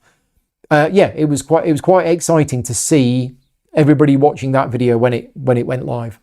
And yeah, Craig is saying, why is Kingdom Come Deliverance going to be my game of the year? I kind of mentioned that earlier on. I think it's just got, you know, you get games which are just suited to what you like in games. And this game has that, absolutely has that. you know, having been a big fan of Vlaada Chvátil and the games that he's made, for him not having made a big game for 10 years, and to be fair, it's not Vlada's game. It's Thomas Holek's original design, but Vlada has got involved, and I can see a lot of Vlada influences in the game. I will be sitting down with both of them and having a discussion with them at Essen this year, because I think Thomas took a lot of inspiration from some Vlada mechanisms and put them into Kingdom Come Deliverance. I don't know, because otherwise this game feels more like a Vlada game than a Thomas game. But I suspect it's the fact that Thomas designed it with some of those influences already there, and Vlada has come along and added his own bits here and there. But yeah, it's just, and I can say that comfortably now because I've played it enough times and I've taught it enough times that this game just ticks all of my boxes. How similar is it to Mage Knight? And does it give you the similar feelings when playing? Yes and no. It's similar in a little bit of a way, but it isn't just Mage Knight rethemed. The card mechanism is completely different. The best example I can give is, and again, I would recommend you going and watch my 15-minute video from yesterday, because that will tell you a lot more than I can tell you in a few words. In Mage Knight, when you are doing a combat, it's completely deterministic. You have your cards in your hand, you see the enemies, and you have to spend your time trying to work out the puzzle. And there is nothing better when you manage to take on that level 6 white city and you manage to cast Earthquake, and then you do this, and then you put your Utum Guardsman in the way, and then the archers come along and you do this and you take the wounds and then you kill the enemy. Oh yeah, you've done it. It's brilliant. It's a puzzle. It's a challenge. Kingdom Come Deliverance, the combat has variable random elements to it. So you can't completely plan out everything. It is very different in the way that works, even though a lot of people will go, oh, it's a card game where you start with 5 cards in your hand. Yeah, it's not similar really in any way at all. The thing that I like about Kingdom Come Deliverance over Mage Knight is the fact that in Mage Knight, you travel around the board and you recruit people and you do things, but you basically fight monsters. That's what you do. In Kingdom Come Deliverance, you are picking herbs, you're going hunting, you're befriending merchants, you're buying pieces of equipment, and it's everything. I'm not going to use the term RPG that some people will, but it has elements of RPGs in them, in that it's an open world and you can go off and you can explore and you can do all of these things. And every game is going to be different. And the fact that there's going to be multiple storylines for each town, and the storylines, each one of them is really detailed and really thematic and really good. So we were doing one storyline the other day where there'd been a siege and they were trying to rebuild the town. So there were these woodcutters across the map, and you had to go to these locations to basically chop the wood down, spend time with the woodcutters to chop the wood down, and that put the wood on a certain card. And then later on, you could go somewhere and say, right, we now need to use that wood, even wood that other people had chopped down, and we're going to build this building, and that building is going to give you benefits. And yeah, every storyline that we're doing just felt immersive and really thematic. And Mage Knight doesn't have that. It doesn't have the storylines. It doesn't have going around and stealing items from merchants and then getting caught by the town guard. It doesn't have picking herbs and then getting dirty and then having to go for a wash at the bathhouse and things like that. So yeah, it's a lot more immersive as a feeling in terms of the game. So yeah, there's not many comparisons, I would say. Next question from 551 Def. Sorry if this has been asked already. Is there a release date for Kingdom Come Deliverance? Essen Spiel. So CGE are printing as many copies as they can for Essen Spiel this year, but there won't be that many, but there will be more. This isn't like, oh, let's do a limited print run so that we can, hike the prices up on the secondary market. CGE are going to produce as many copies of this game as they can, and as soon as Essen's over, they'll go back to the factory and they'll be producing more copies of this game to meet the demand. So yeah, it's not going to be crowdfunding, it's not going to be Kickstarter. It will be available at Essen Spiel. but you would have to pre-order it, I think, to guarantee picking up a copy. I don't know whether they will have any copies for sale because they might have enough pre-orders. The pre-order is open right now. So if you go and watch my video from yesterday and you like the look of it, I would recommend pre-ordering it. But don't worry, if you miss out, don't worry. They'll do another print run and you'll get it at some point later on. So yeah, this isn't like they're trying to create FOMO or anything else. They are just trying to create the biggest game that they've ever created. Next question from Frank. Can you give us more details about your plans to cover Greenwood from Pure Landspieler? Yeah, I'll tell you this. I haven't told anybody this. This is a kind of thing that some content creators might not want to talk about, but I'm going to talk about it anyway. So I've been in contact with Pure Landspieler about the Danes, which is the next Feast for Odin game, for a long time, over a year, because we knew that the Danes was coming, and I spoke to them and I said, look, I'm a huge fan of Feast for Odin. I would love the opportunity to cover the Danes. And every few months I reminded them and I said, it's me again, just to let you know, I really want to cover this game. And it got to a point where I felt, oh, I need to be careful here because they might be thinking, look, he's hassling us. And I don't want to do that. I have a good relationship with them. I've done some sponsored videos for them before. And eventually it all paid off. And they contacted me and they said, Paul, we are making 2 prototype copies of the Danes. Would you like one of them? And I was like, yes. And I was very, very happy and very, very excited. And I said, yep, I will absolutely accept that copy and I will take it to conventions and I'll play it with my friends and I'll post about it and I'll do this and I'll do that.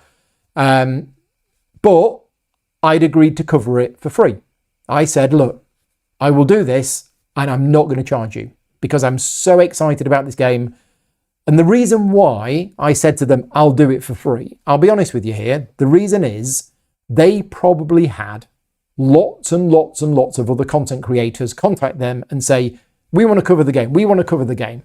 And not all content creators charge for content. There's plenty of people out there who do board game content and don't charge any money for it because they're doing it as a hobby.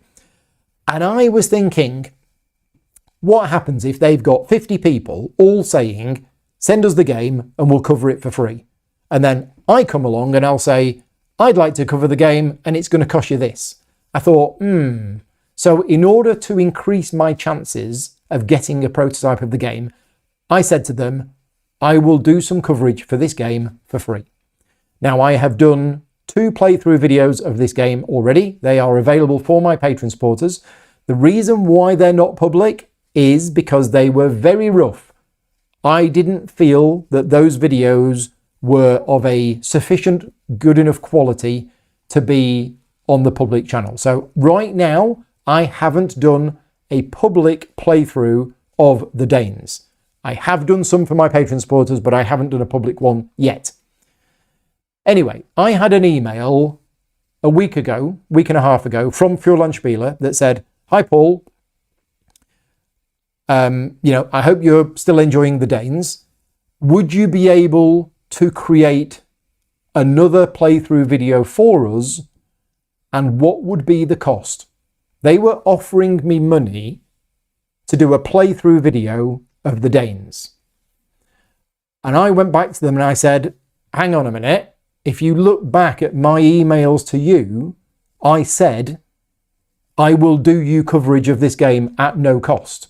It would feel wrong of me, even though you're now offering me money, it would feel wrong for me to say, oh, okay, yeah, you pay me and I'll do you a video on it.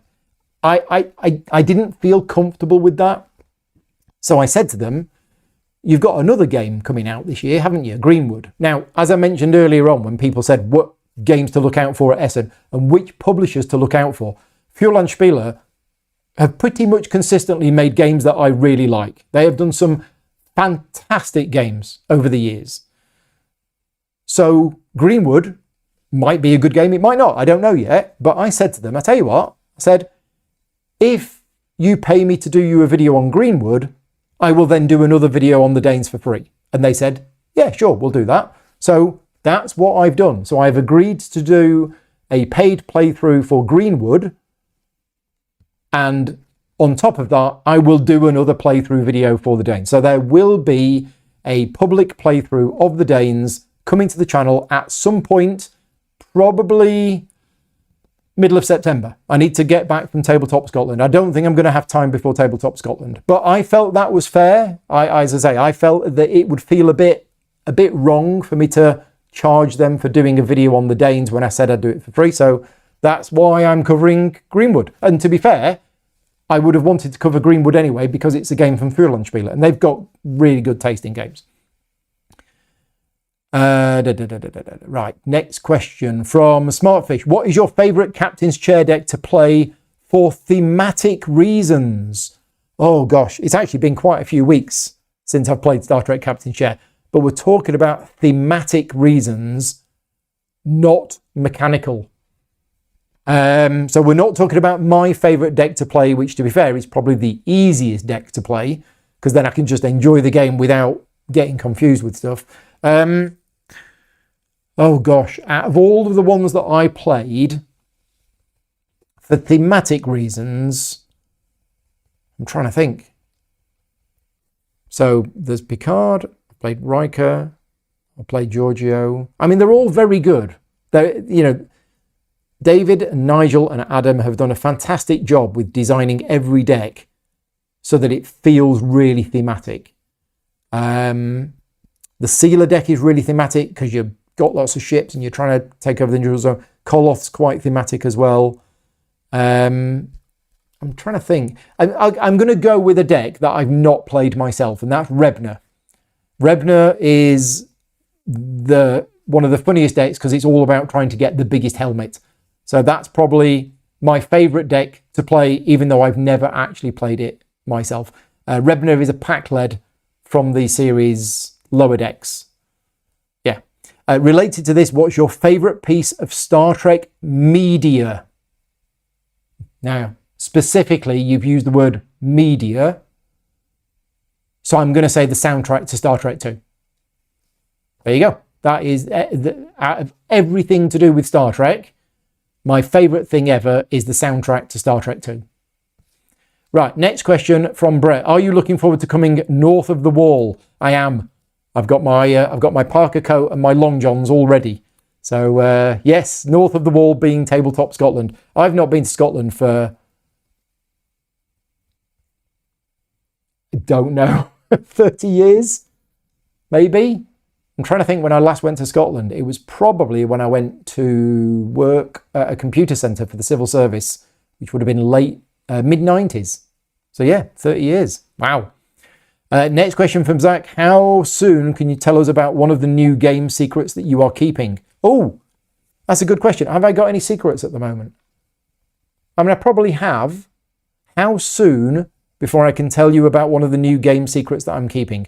Probably October. I think sometime around October, and I think it might be the next Star Trek Captain's Chair box that I'm allowed to talk about. I think there's going to be another video. There'll be another live stream with me, David and Adam, where we're talking about some of the new captains in Wave 3 of Star Trek Captain's Chair. And I think we're going for September, October. I can't remember exactly when.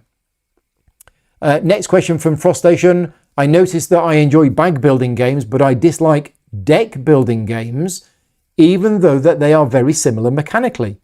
Do I have any similar illogical likes and dislikes? That's really interesting.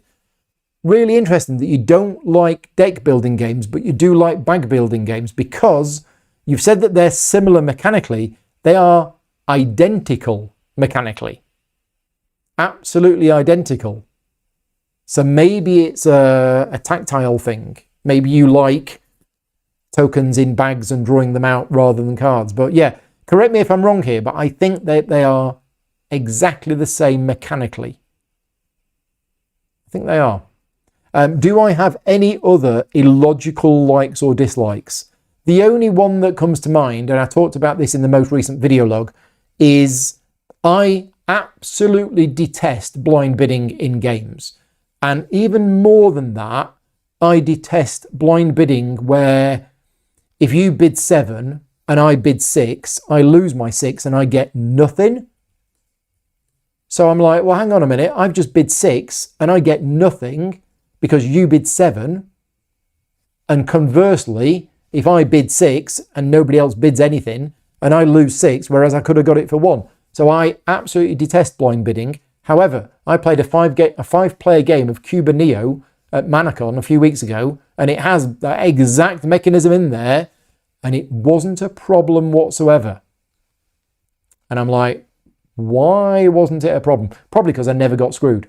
I never got screwed over the entire game. So next time I play it, if I get screwed over, I'll hate it. That's the only one that comes to mind. But that's a really interesting comment about bag building and deck building. Frank is asking me, what sort of sweets do I accept as gifts at Essen? Pretty much anything. Anything that's edible, I will accept as a gift at Essen. We've still got some gifts from last year's Essen, but we are getting through them slowly. Next question from Zach. What are my thoughts on the trend of freshly polished releases of older games? Every new Knizia game, Nippon, Zaibatsu, the Awakened Realms Fancy Editions, even Captain's Chair. Captain's Chair isn't a re-release of an older game versus actual new games releases. I tell you what, I have no problem with it. I have no problem with the fact that some publishers feel that there is a market for re-releasing updated versions of older games. We've had, the fancy version of Castles of Burgundy. We've had Nippon Zaibatsu. Loads of old Reiner Knizia games are getting, rebooted and the same name. So I saw a Facebook ad the other day for there being a new version of Medici, which is a classic Reiner Knizia auction game. So yeah, I have no problem with it, because when they are doing new versions of older games, which are good older games, then I'm all for that. That's great. It's opening them up to a newer audience. So yeah, I have fine. And the board game market and the board game hobby at the moment is so oversaturated with games. There's so many older games coming back with new versions, and there's newer games coming out. I have no problem with it. I like the fact that the board game hobby has so much choice for people to buy what they want to buy. If you want to buy a 25-year-old Knizia game, a new fancy version of it, you can. But if you wanted to buy a new version from a new designer, you can. But I dislike the fact that the hobby is so oversaturated that everybody is like, oh, I want to buy that, and I want to buy that, and I want to buy that. And so many people are buying so many games and not having time to play them. It's not a problem that we can fix. Next question from Jackie. Will there be a Captain's Chair interview again for the next release? Yes. I just mentioned that. So yes, there will be. WizKids have contacted me, and there is plans to do a live interview with me, David and Adam, where we're going to be talking about the next Captain's Chair box. Next question from Malachite. It's amazing to see me do a 180-degree turn on Talisman. Any chance to see a similar 180 on games that you hate, like Hero Quest? So what Malachite is referring to, again, apologies if you already know this, but I played Talisman when I was a kid. I played it in the mid-80s. Loved it because, we didn't really have anything else. And I was a kid. And I loved the fact that we roll a dice and move around a board and fight monsters. And then I got into modern board games. And I've spent 30 years saying, Talisman is an awful game. I hate it. You will have to pay me to play it again. I never want to play it again. It's awful. And then I discovered Talisman 5th edition, and now I love it. It is still Talisman, but there are changes in the 5th edition which drastically improve the game while still keeping it Talisman. So 5th edition of Talisman, and I've covered it on the channel most recently 4 days ago. If you are interested, there is a playthrough of Talisman on my channel from about 4 days ago. 4 people having fun. Yes, it's still Talisman. And I mean fun because the game was good and enjoyable, not fun like, we were just laughing at each other. So yeah, are we likely to see the same 180 on other games? No. And the reason for that, I can say that with confidence, because I did go back to Hero Quest during lockdown. Hero Quest, like Talisman, was a game that I played when it came out, when I was a kid, and I loved it. I went back to Hero Quest during lockdown with all of this nostalgia, thinking, I'm going to go back to my childhood. I'm going to go back to Hero Quest. People are still playing Hero Quest now. It can't be that bad, can it? It was one of the most awful experiences that I've ever had. So apologies if you are a fan of Hero Quest, but unlike Talisman, which having been updated to 5th edition has turned it into an unplayable game into a playable game, I went back to Hero Quest and it was just awful. Everything about it was awful. The core mechanism was awful. The gameplay was awful. Everything about it was awful. So no, I tried Hero Quest in 2019 or 2020 and it was awful. Also, for my birthday live stream about 2-3 years ago, I played Space Crusade. It was awful. Absolutely terrible. The game was just, and I used to love Space Crusade back in the early 90s when I was going to Star Trek conventions and Babylon 5 conventions. We'd take Space Crusade with us. And after spending a day dressed up as Kirk from Star Trek 2 and, meeting other fans and stuff like that, we'd go back to the hotel room and we'd play Space Crusade. That's what we did in the late 80s, early 90s. And I went back to it a few years ago and it was one of the worst games that I think that's ever been designed. It just doesn't work as a game at all. It's awful. So no, it is unlikely that you will see a 180-degree turn from me on other older games because I've tried and it didn't work. Next question. Who was my favourite captain in Captain's Chair? How excited am I for future content? I don't really have a favourite captain. We talked earlier on about which one did I feel worked thematically. So yeah, I don't have a favourite captain. I will say that I prefer the lower complexity decks because I'm able to then enjoy the game and I feel more comfortable with the game. Decks like Riker and Giorgio and Freeman, I didn't enjoy playing them as much because the decision space is so huge, my brain just shuts down. And it's one of the most complex games that I own. It's the game that probably has more decision space than Voidfall in it, and that's saying something. So I like playing the decks which are easier to play, which generally means some of the ones from box one, so Picard, maybe even Sealer or Koloth or something like that. Yeah, I like them. How excited am I for future content? I'm excited because the game has been more of a success than I ever imagined it would be. I'm professionally involved in this game, not really as a playtester, but helping promote the content and things like that. So I'm really excited that the game has been successful, and I'm very excited about the new captains coming out.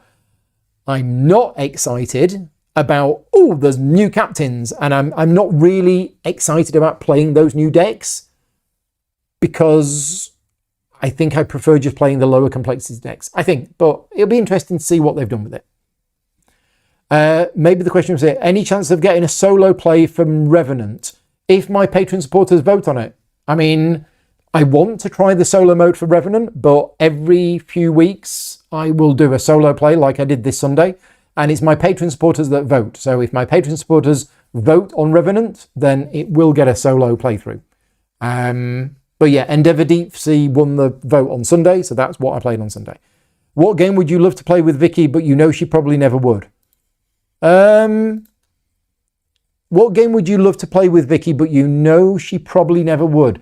That's an interesting question because any game that I know she wouldn't want to play, I don't even consider anymore. So there isn't a game that I would love to play with Vicky that I know she probably, if that makes sense, do you understand what I'm saying? So let's say, for example, Through the Ages. If I really thought, I'd really love to play Through the Ages with Vicky, I know that she wouldn't like Through the Ages, and therefore I wouldn't want to play it with her. There are plenty of games that I do want to play with her that I know she would enjoy. For example, we're playing Tainted Grail at the moment, Lands of Evershade, Kingdom Come Deliverance, I think you'd enjoy that as well. And we're probably going to be playing games like Stone Saga at some point, Kinfire Chronicles. We've played Agamonia together. So it's pretty much all of the ones that I know Vicky would play. They are the ones that I want to play with her. But there isn't one that I can think of that I know she wouldn't like that I want to. Do I have a favourite gaming partner, players? Yeah, but I don't want to name names because you're asking me to list the people who are friends of mine who come round regularly, the ones which I prefer playing games with. There are ones that I prefer playing games with, and there are ones who I don't enjoy playing games with as much as some other ones. But yeah, I can tell you in private, Jackie, but I'm not going to I'm not going to list them here. The next two questions are about the same thing. So John at Getting Games just announced that he will quit making YouTube videos. Okay. He's been doing it since 2014. Do I ever feel burnt out on making videos or playing games? So it's sad to see that John's quitting doing board game. Me and John used to be good friends. We kind of lost contact with each other about, I don't know, 6-7 years ago, maybe, and we haven't really spoken to each other since. I know that he's rebranded his channel from John Gets Games to Getting Games, and when I saw that, I thought, why is he rebranding his channel? And I actually preferred John Gets Games. I thought that was a better name for the channel. But I've been keeping, I have watched some of his videos as well. You know, he is a content creator who has done videos that I have watched and I have enjoyed. And I support him on Patreon, or I have supported him on Patreon. I don't think I do at the moment, but I have supported him on Patreon for many, many, many years. And I saw that his channel was, the popularity of his channel wasn't growing. It was in a similar way to mine, is that we've kind of reached a point where these are the views that we get. And I saw that he was trying different things on his channel, and I thought, and I got the impression that things weren't working out for him, and that therefore he was trying different forms of content in the hope that he was going to try and get something that was going to work. So it's sad to see that he's going to quit doing it, because he's done a lot of very good tutorials over the years. Do I ever get burnt out on making videos? I will be honest with you, there are some times that I do. I have my own mental health issues, and a lot of them are related to burnout and overwork and things like that. But I'm very stubborn and I'm very persistent, and I have a lot of support from Vicky and a lot of my Patreon supporters that support me through times where I am really struggling, and I know that I do a good job when I can do it, and this is what I want to do. I don't have anything else that I want to do. Do I ever burn out on playing games? No. There has never, ever been a time where I have burnt out on playing games. Even when I come home from a convention where I've spent 4 solid days playing games non-stop, I get back and all I want to do is play more games, because I love the gaming hobby. I love playing games. And yeah, I hope I never burn out on actually playing games. Next question from Alan. That's the same thing. That's the same question about John. Next question from Clive. Do I offer mentorship to aspiring content creators in the board gaming space? I don't. I mean, I would like to think that I am very helpful to anybody who asks me any questions. I have other content creators that ask me questions about things all the time, like, how have you got your camera set up? How do you do this? How do you do that? And I help as many people as I can, as many times as I can, but I've never offered mentorship. I don't know how you do that. I would like to think that I could do that, that I have something to offer, but I've never actually done it. And my concern would be the amount of time it would take. But yeah, no, I'm more than happy to offer any kind of help and advice for anybody who needs it. Next question with Brett. With Twilight Imperium now being on Board Game Arena, would you retry it because it takes away the setup time? Honestly, no. I think my days of Twilight Imperium are gone, and the whole massively epic long game but dice for combat, yeah. And I feel the same with Eclipse. So Twilight Imperium and Eclipse, yeah, for the length of the game, the dice for combat is a problem. Whereas we look at a game like Undaunted, which has dice for combat, but Undaunted is like a 60 to 90 minute game. I'm okay with it in that, but not in big epic games. I'd forgotten it was coming to Board Game Arena. Jesse says, the playthrough of Carl von Linné looked great. Did you find it similar to Darwin's Journey? I've never played Darwin's Journey. That is one of those games that everybody is surprised every time I say I've never played Darwin's Journey, because to be fair, Darwin's Journey looks exactly like the kind of game that I would like. So I've not played Darwin's Journey. I will have to leave that question up to other people to see whether Carl von Linné is anything like Darwin's Journey. Next question from Malachite. I remember you said you bought a copy of Millennium Blades. Oh, you've got a very good memory. It's a very unique and great game, especially if you were ever into TCGs in your life. Any plans for a playthrough? So, yes, you have a very good memory. I bought a second-hand copy of Millennium Blades from somebody at GridCon 5 because I've heard great things about it from many, many people, and the publisher I didn't get a very good response from the publisher when I tried contacting them. I got a fairly rude, dismissive response from the publisher, but somebody was selling a copy of it and I thought, I've always wanted to try this and I haven't actually taken it out of the box yet. So any chance of a playthrough?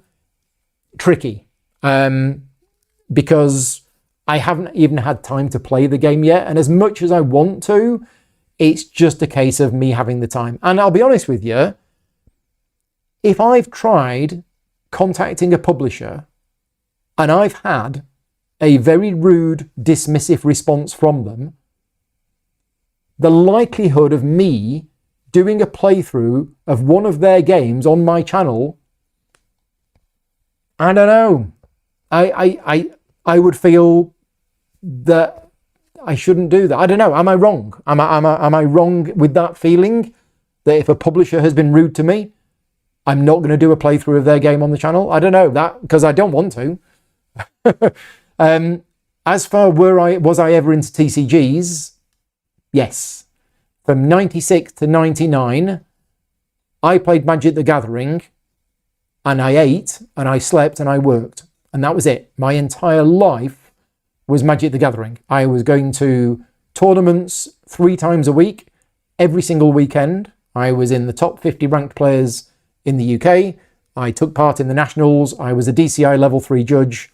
And I was very, very much into Magic the Gathering in the late 90s. And in fact, many of the people that I still know now, like Tony Boydell, for example. I'm friends with Tony now. I met Tony back when I played Magic the Gathering in the late 90s. So yeah, I have a lot of friends of mine who I owe to, playing Magic the Gathering. But yeah, I was very much into that. Right. Next question from Diego. Do I have limited game shelf space? Yes. Any plans for an expansion to increase the library? Diego, if you ever come round to this house, I'll make sure that Vicky's not in the house when you come to see me, because you should see her face when I said, is there any plans to increase the library or consider expanding the space? No. I am trying to, honestly, I'm trying to shrink the amount of games that I have because there is too many of them and I don't like the mess. And I don't like the fact that there's a pile of games over there that I currently don't have space for on the shelf. So no, I definitely have limited game shelf space. I still have a lot of space, but I do not want any more space.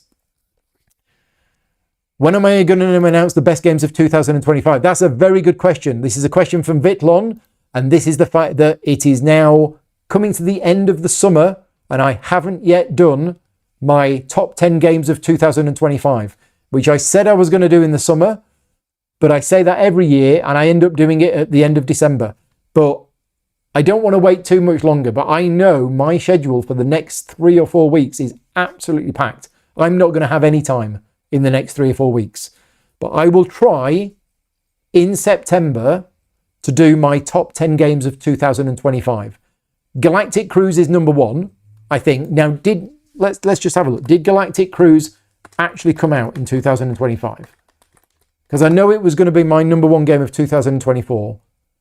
Yeah, Galactic Cruise is 2025. So I am pretty sure that Galactic Cruise is my favourite game of 2025. But until I've done my top 10, we will find out. So yes, thank you very much for the reminder. Tim S80 says, what's your favourite two-player game?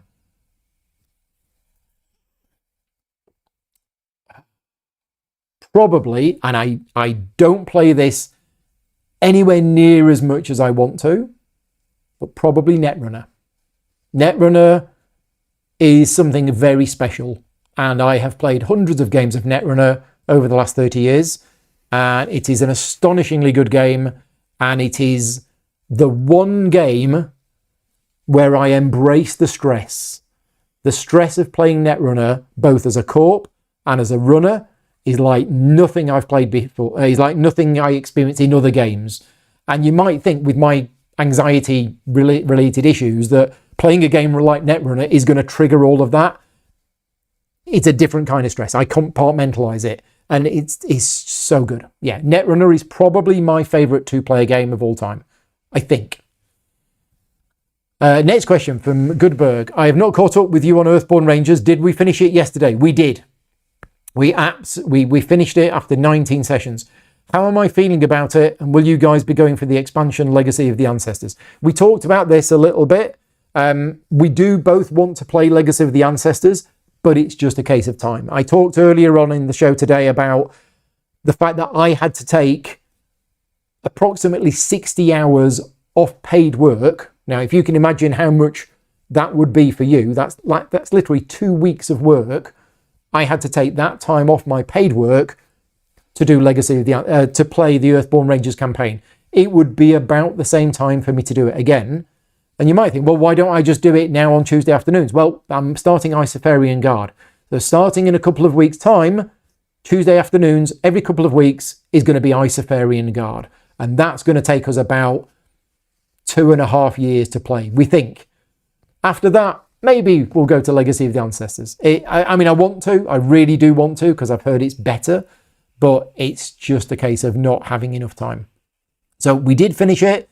My feelings about the game, you can skip to the end of the video yesterday if you want to get my thoughts on it. So if you want to hear my closing thoughts on Earthborn Rangers, go to the video from yesterday, skip to the end, and just watch the end of it.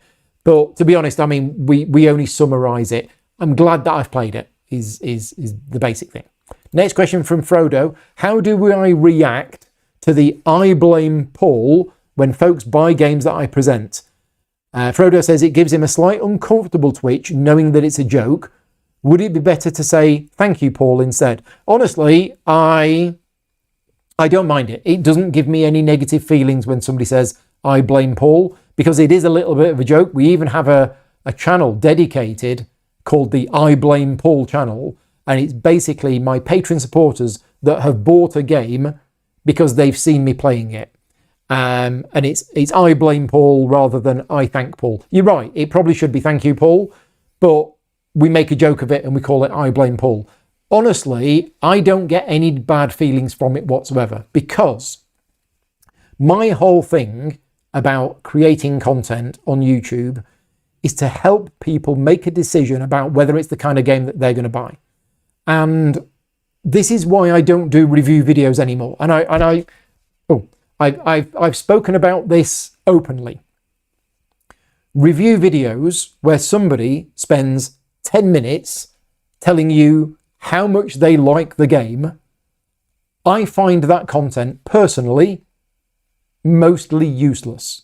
Now, the people who do those videos, I have no problem with the people who do those videos. And those videos get a magnitude more views than my videos. Like, not just double, not triple, sometimes 5 or 10 times the views that I do when I do a playthrough video. So if I wanted the views, I would do those videos. But I find them mostly useless, because what you're hearing somebody's subjective opinion based on their limited plays, and I can guarantee to you for a fact that some of the games that those people have played, they played with the wrong rules. And I know that for a fact because I have spoken to some people who have done videos on games where they said certain things about it, and then I spoke to them afterwards and I said, could you explain this a bit more? And they went, oh yeah, well, we felt that way because of this. And I went, you were playing that rule completely wrong. So what you've had is you've listened to somebody's opinion based on incorrect information. And that is something which I feel quite strongly about. And that's one reason why I don't do review videos telling you you should go and buy this game because of X. What I like is when I do a playthrough video and somebody watches the playthrough video, and they don't even need to watch all of it. You just need to watch the first half hour and you will know whether you will like that game or not. And when you say, Paul, I watched half an hour of you playing this game and I didn't buy it because I saw in that half an hour that I wasn't going to like it. Or I watched you play for half an hour and then I pre-ordered it. Both of those make me feel good because I have helped you make a decision, not by telling you what I think, but by showing you the game and helping you make a decision. And that's what I want to do. Every time I do a playthrough, every time I demo a game to you in person, if you get a demo of a game from me in Essen and then go, thanks very much for that, I hated this game, and walk off, great, I've done my job, right? The fact that the publishers stood next to me, they're probably not very happy, but I've done my job. I have shown you, I have helped you make an informed decision, and that's what I want to do. Anyway, let's get off my soapbox. Malachite says, any plans to cover Medicho? Never heard of it. Oh, sorry. No, I have heard of it. Yes, it's the next game from Stefan Feld. It is being published by Hall Games, and I have contacted Hall Games and said, if you can send me a copy of this game, I would love to cover it on the channel. And I get on well with Ralph, who runs Hall Games, but Hall Games are very small and they are co-publishing it with Pegasus. And it's down to Pegasus. But thank you for the reminder. I will contact Ralph again because I haven't heard back from him. So I've reached out to them. I have asked. They haven't come back to me. Also, what is it about his design philosophy that makes people like you and make me love his games? If we're talking about Stefan Feld is the master at Stefan Feld games, which are generally themeless Euros with point salad style games. But most of his games are like that. Not all of them, but most of his games are like that. And I really enjoy them. And they're obviously, we're not alone in our love of Stefan Feld games. So there is obviously something about his design philosophy, mini games, interlocking mechanisms, point salad, lots of different things to do. The theme generally doesn't matter. They are mechanical games first and foremost. Next question for Aronwi. I'm going to be teaching Prodigals Club this weekend as a blast from the past to a heavy gamer, a casual gamer, and a non-gamer. Is this a joke? A heavy gamer, a casual gamer, and a non-gamer walk into a bar. Other than reading the rules and watching my video, what tips would you give? I mean, honestly, any game, if your audience is a non-gamer, a casual gamer, and a heavy gamer, that's going to be a difficult audience. Let us know how it goes. Prodigals Club is not a light game. So, to be honest, Prodigals Club is not a game that I would ever want to teach to a non-gamer. I think most non-gamers would struggle with Prodigals Club as a game. What me and you will think is, oh no, it's an easy game, it's a light game. For a non-gamer, I think they're going to struggle with Prodigals Club. So I would be spending more time with them and making sure that they are okay. I would, yeah, a heavy gamer would probably be okay with it. But any tips on teaching the game? I can't remember. It's been a while. And my video for it is not a full how to play video. It's just an overview. Yeah, I'm not sure. Chris has got a question. Chris from Brushwood Minis. What's your go-to Indian takeout order? What's it called? That one that I have all the time. They do a specials menu, and there's one thing on the specials menu that I really like. And if I'm ever like celebrating anything, or you know I'm feeling a bit down, then I will have a chicken. Oh, what's it? Modhu meter. That's it. I don't even know what's in it, but it's a chicken modhu meter from the Norsatara in Columpton. And Chris, when you come over for that week of games where we're going to be doing painting streams, yeah, where you're going to fix all the problems in our house as well, we can go to the North Star. Chris is coming over for a week. His wife doesn't know yet, but he's coming over for a week. We're going to do painting videos. Shout out for Chris. Painting channel is Brushwood Minis. If you are interested in miniature painting at all, head on over to Brushwood Minis on YouTube and subscribe. It does really good stuff. Next question from Joshua. Good to hear you from you, Joshua. If you build St. Pete's in Age 1 and Bread and Circuses in Age 2, how many happy faces will your opponent have when you play footsies under the table? This is a through the ages in joke. It's a very good one. If you have St. Peter's Basilica in Age 1, original game or new? Probably new. Bread and Circuses in Age 2, you will have, I think it's 3. Yeah, I think it's 3 happy faces. I think Bread and Circuses gives 2 happy faces. And St. Peter's Basilica, as long as you've got 1 happy face, gives you an extra happy face. Or is Bread and Circuses from Age 1? Oh, you've confused me by saying Bread and Circuses in Age 2. Is that it? Is that the last question? So the last question was a through the ages in joke about playing footsies under the table. Well, there we go. 7:15. Is this the longest Q&A we've ever done? 2.25 hours. Again, I'm aiming for short form content on the channel. Yeah. Gosh. Well, it's been fun. Thank you very much to everybody for joining us. Thank you very much to the questions in advance. I think, to be honest, if I had have had time to prepare the questions in advance, I probably wouldn't have saved much time. Before we go, I've got a couple of things. First of all, a big thank you to everybody who has joined us. Now, many of you watching have probably not been here right from the start. Some of you have. So thank you very much for that. But thank you very much for keeping me company. Thank you very much for all of the questions in advance. And thank you for all of the questions that have come in. It's been really nice to see some of you in the chat and to see some of the questions. Apologies that I haven't been able to answer all of the questions like I would have been able to, but I've done my best. Big thank you to all of my Patreon supporters for funding this. Again, this video is not paid for. I don't accept any sponsorship from any publishers for these videos. So Patreon supporters have funded this video. Thank you very much for that. All of the advertising revenue goes for charity. Don't forget about the contest. Contest is free to enter. Only about 10% of people that watch this video enter the contest. I don't know why. I really don't know why that is, but these videos will generally have about 1,500 views. I get about 150 people entering the contest. So I don't know why. It's free to enter. It's not going to cost you anything. You could win £50, or if you're a Patreon supporter, £75. And if you want to become a Patreon supporter, you can. You get access to all sorts of extra content, behind the scenes videos and extra stuff. And if you are a Patreon supporter and you're on Slack, I will be posting links to the Game Maker's How to Play videos, which I finished earlier on today. Hopefully you can check them. I'm going to make them live sometime, probably over the weekend. The last thing is I wanted to go back to the question from the start that I said I might come back to. Which one was it? Was it games that I find relaxing to play? No. Was it auction mechanisms? Was it that? Was it gaming tables? Bizarre stories from a convention. I love telling that story. I've told that story so many times about the policeman in the town centre. And if you do ever get chance to speak to Connor McGoey from Inside Up Games or Isaac Childress, tell them that I told you that story, because they will have a chuckle as well. I'm just going through. Somebody reminded me, what was the question that I said I would come back to later on?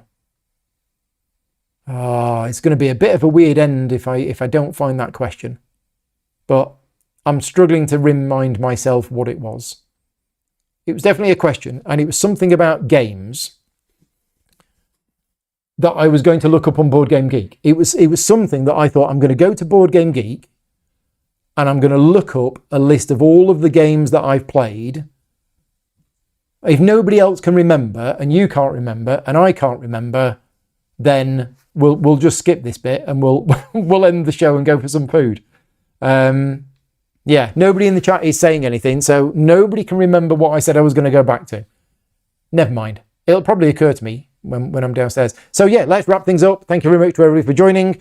Coming on the channel soon, I have Revenant and SETI on Saturday. I have How to Play videos for the Game Makers, which is going live at the weekend. And then what have I got coming up next week? Next week I have, admin day on Monday. I'm not going to live stream that. Next Friday, I've got a double playthrough next Friday, Excursions, which is going to be Patreon only. So the new Galactic Cruise game, Excursions, I have a copy of it, and I am going to be doing a playthrough video of it next Friday, but it's Patreon only. They have asked me that they don't want me to release that video to the public on that day. They don't want me to release it for about a month. And I'm going to be away when they want me to release it, so I'm having to record it in advance. So that'll be Friday. And also Potemkin Villages. I'm going to be doing that on Friday as well. And then the week after that, I've got Cuba Neo, and then I'm off to Tabletop Scotland. So again, don't forget, if you are going to Tabletop Scotland, have a look at the event, the Just One event, which is happening on the Friday. I think it's free to enter. And yeah, you can book a place in that and come and see me there. And I'm going to be demoing Cuba Neo, Ember Heart, Revenant. There's something else as well. I can't remember. Games that I'm demoing at Tabletop Scotland. No, I can't remember. It'll come back to me. Right. Thank you very much for everybody for watching. Take care, and I will see you all next time. Bye-bye.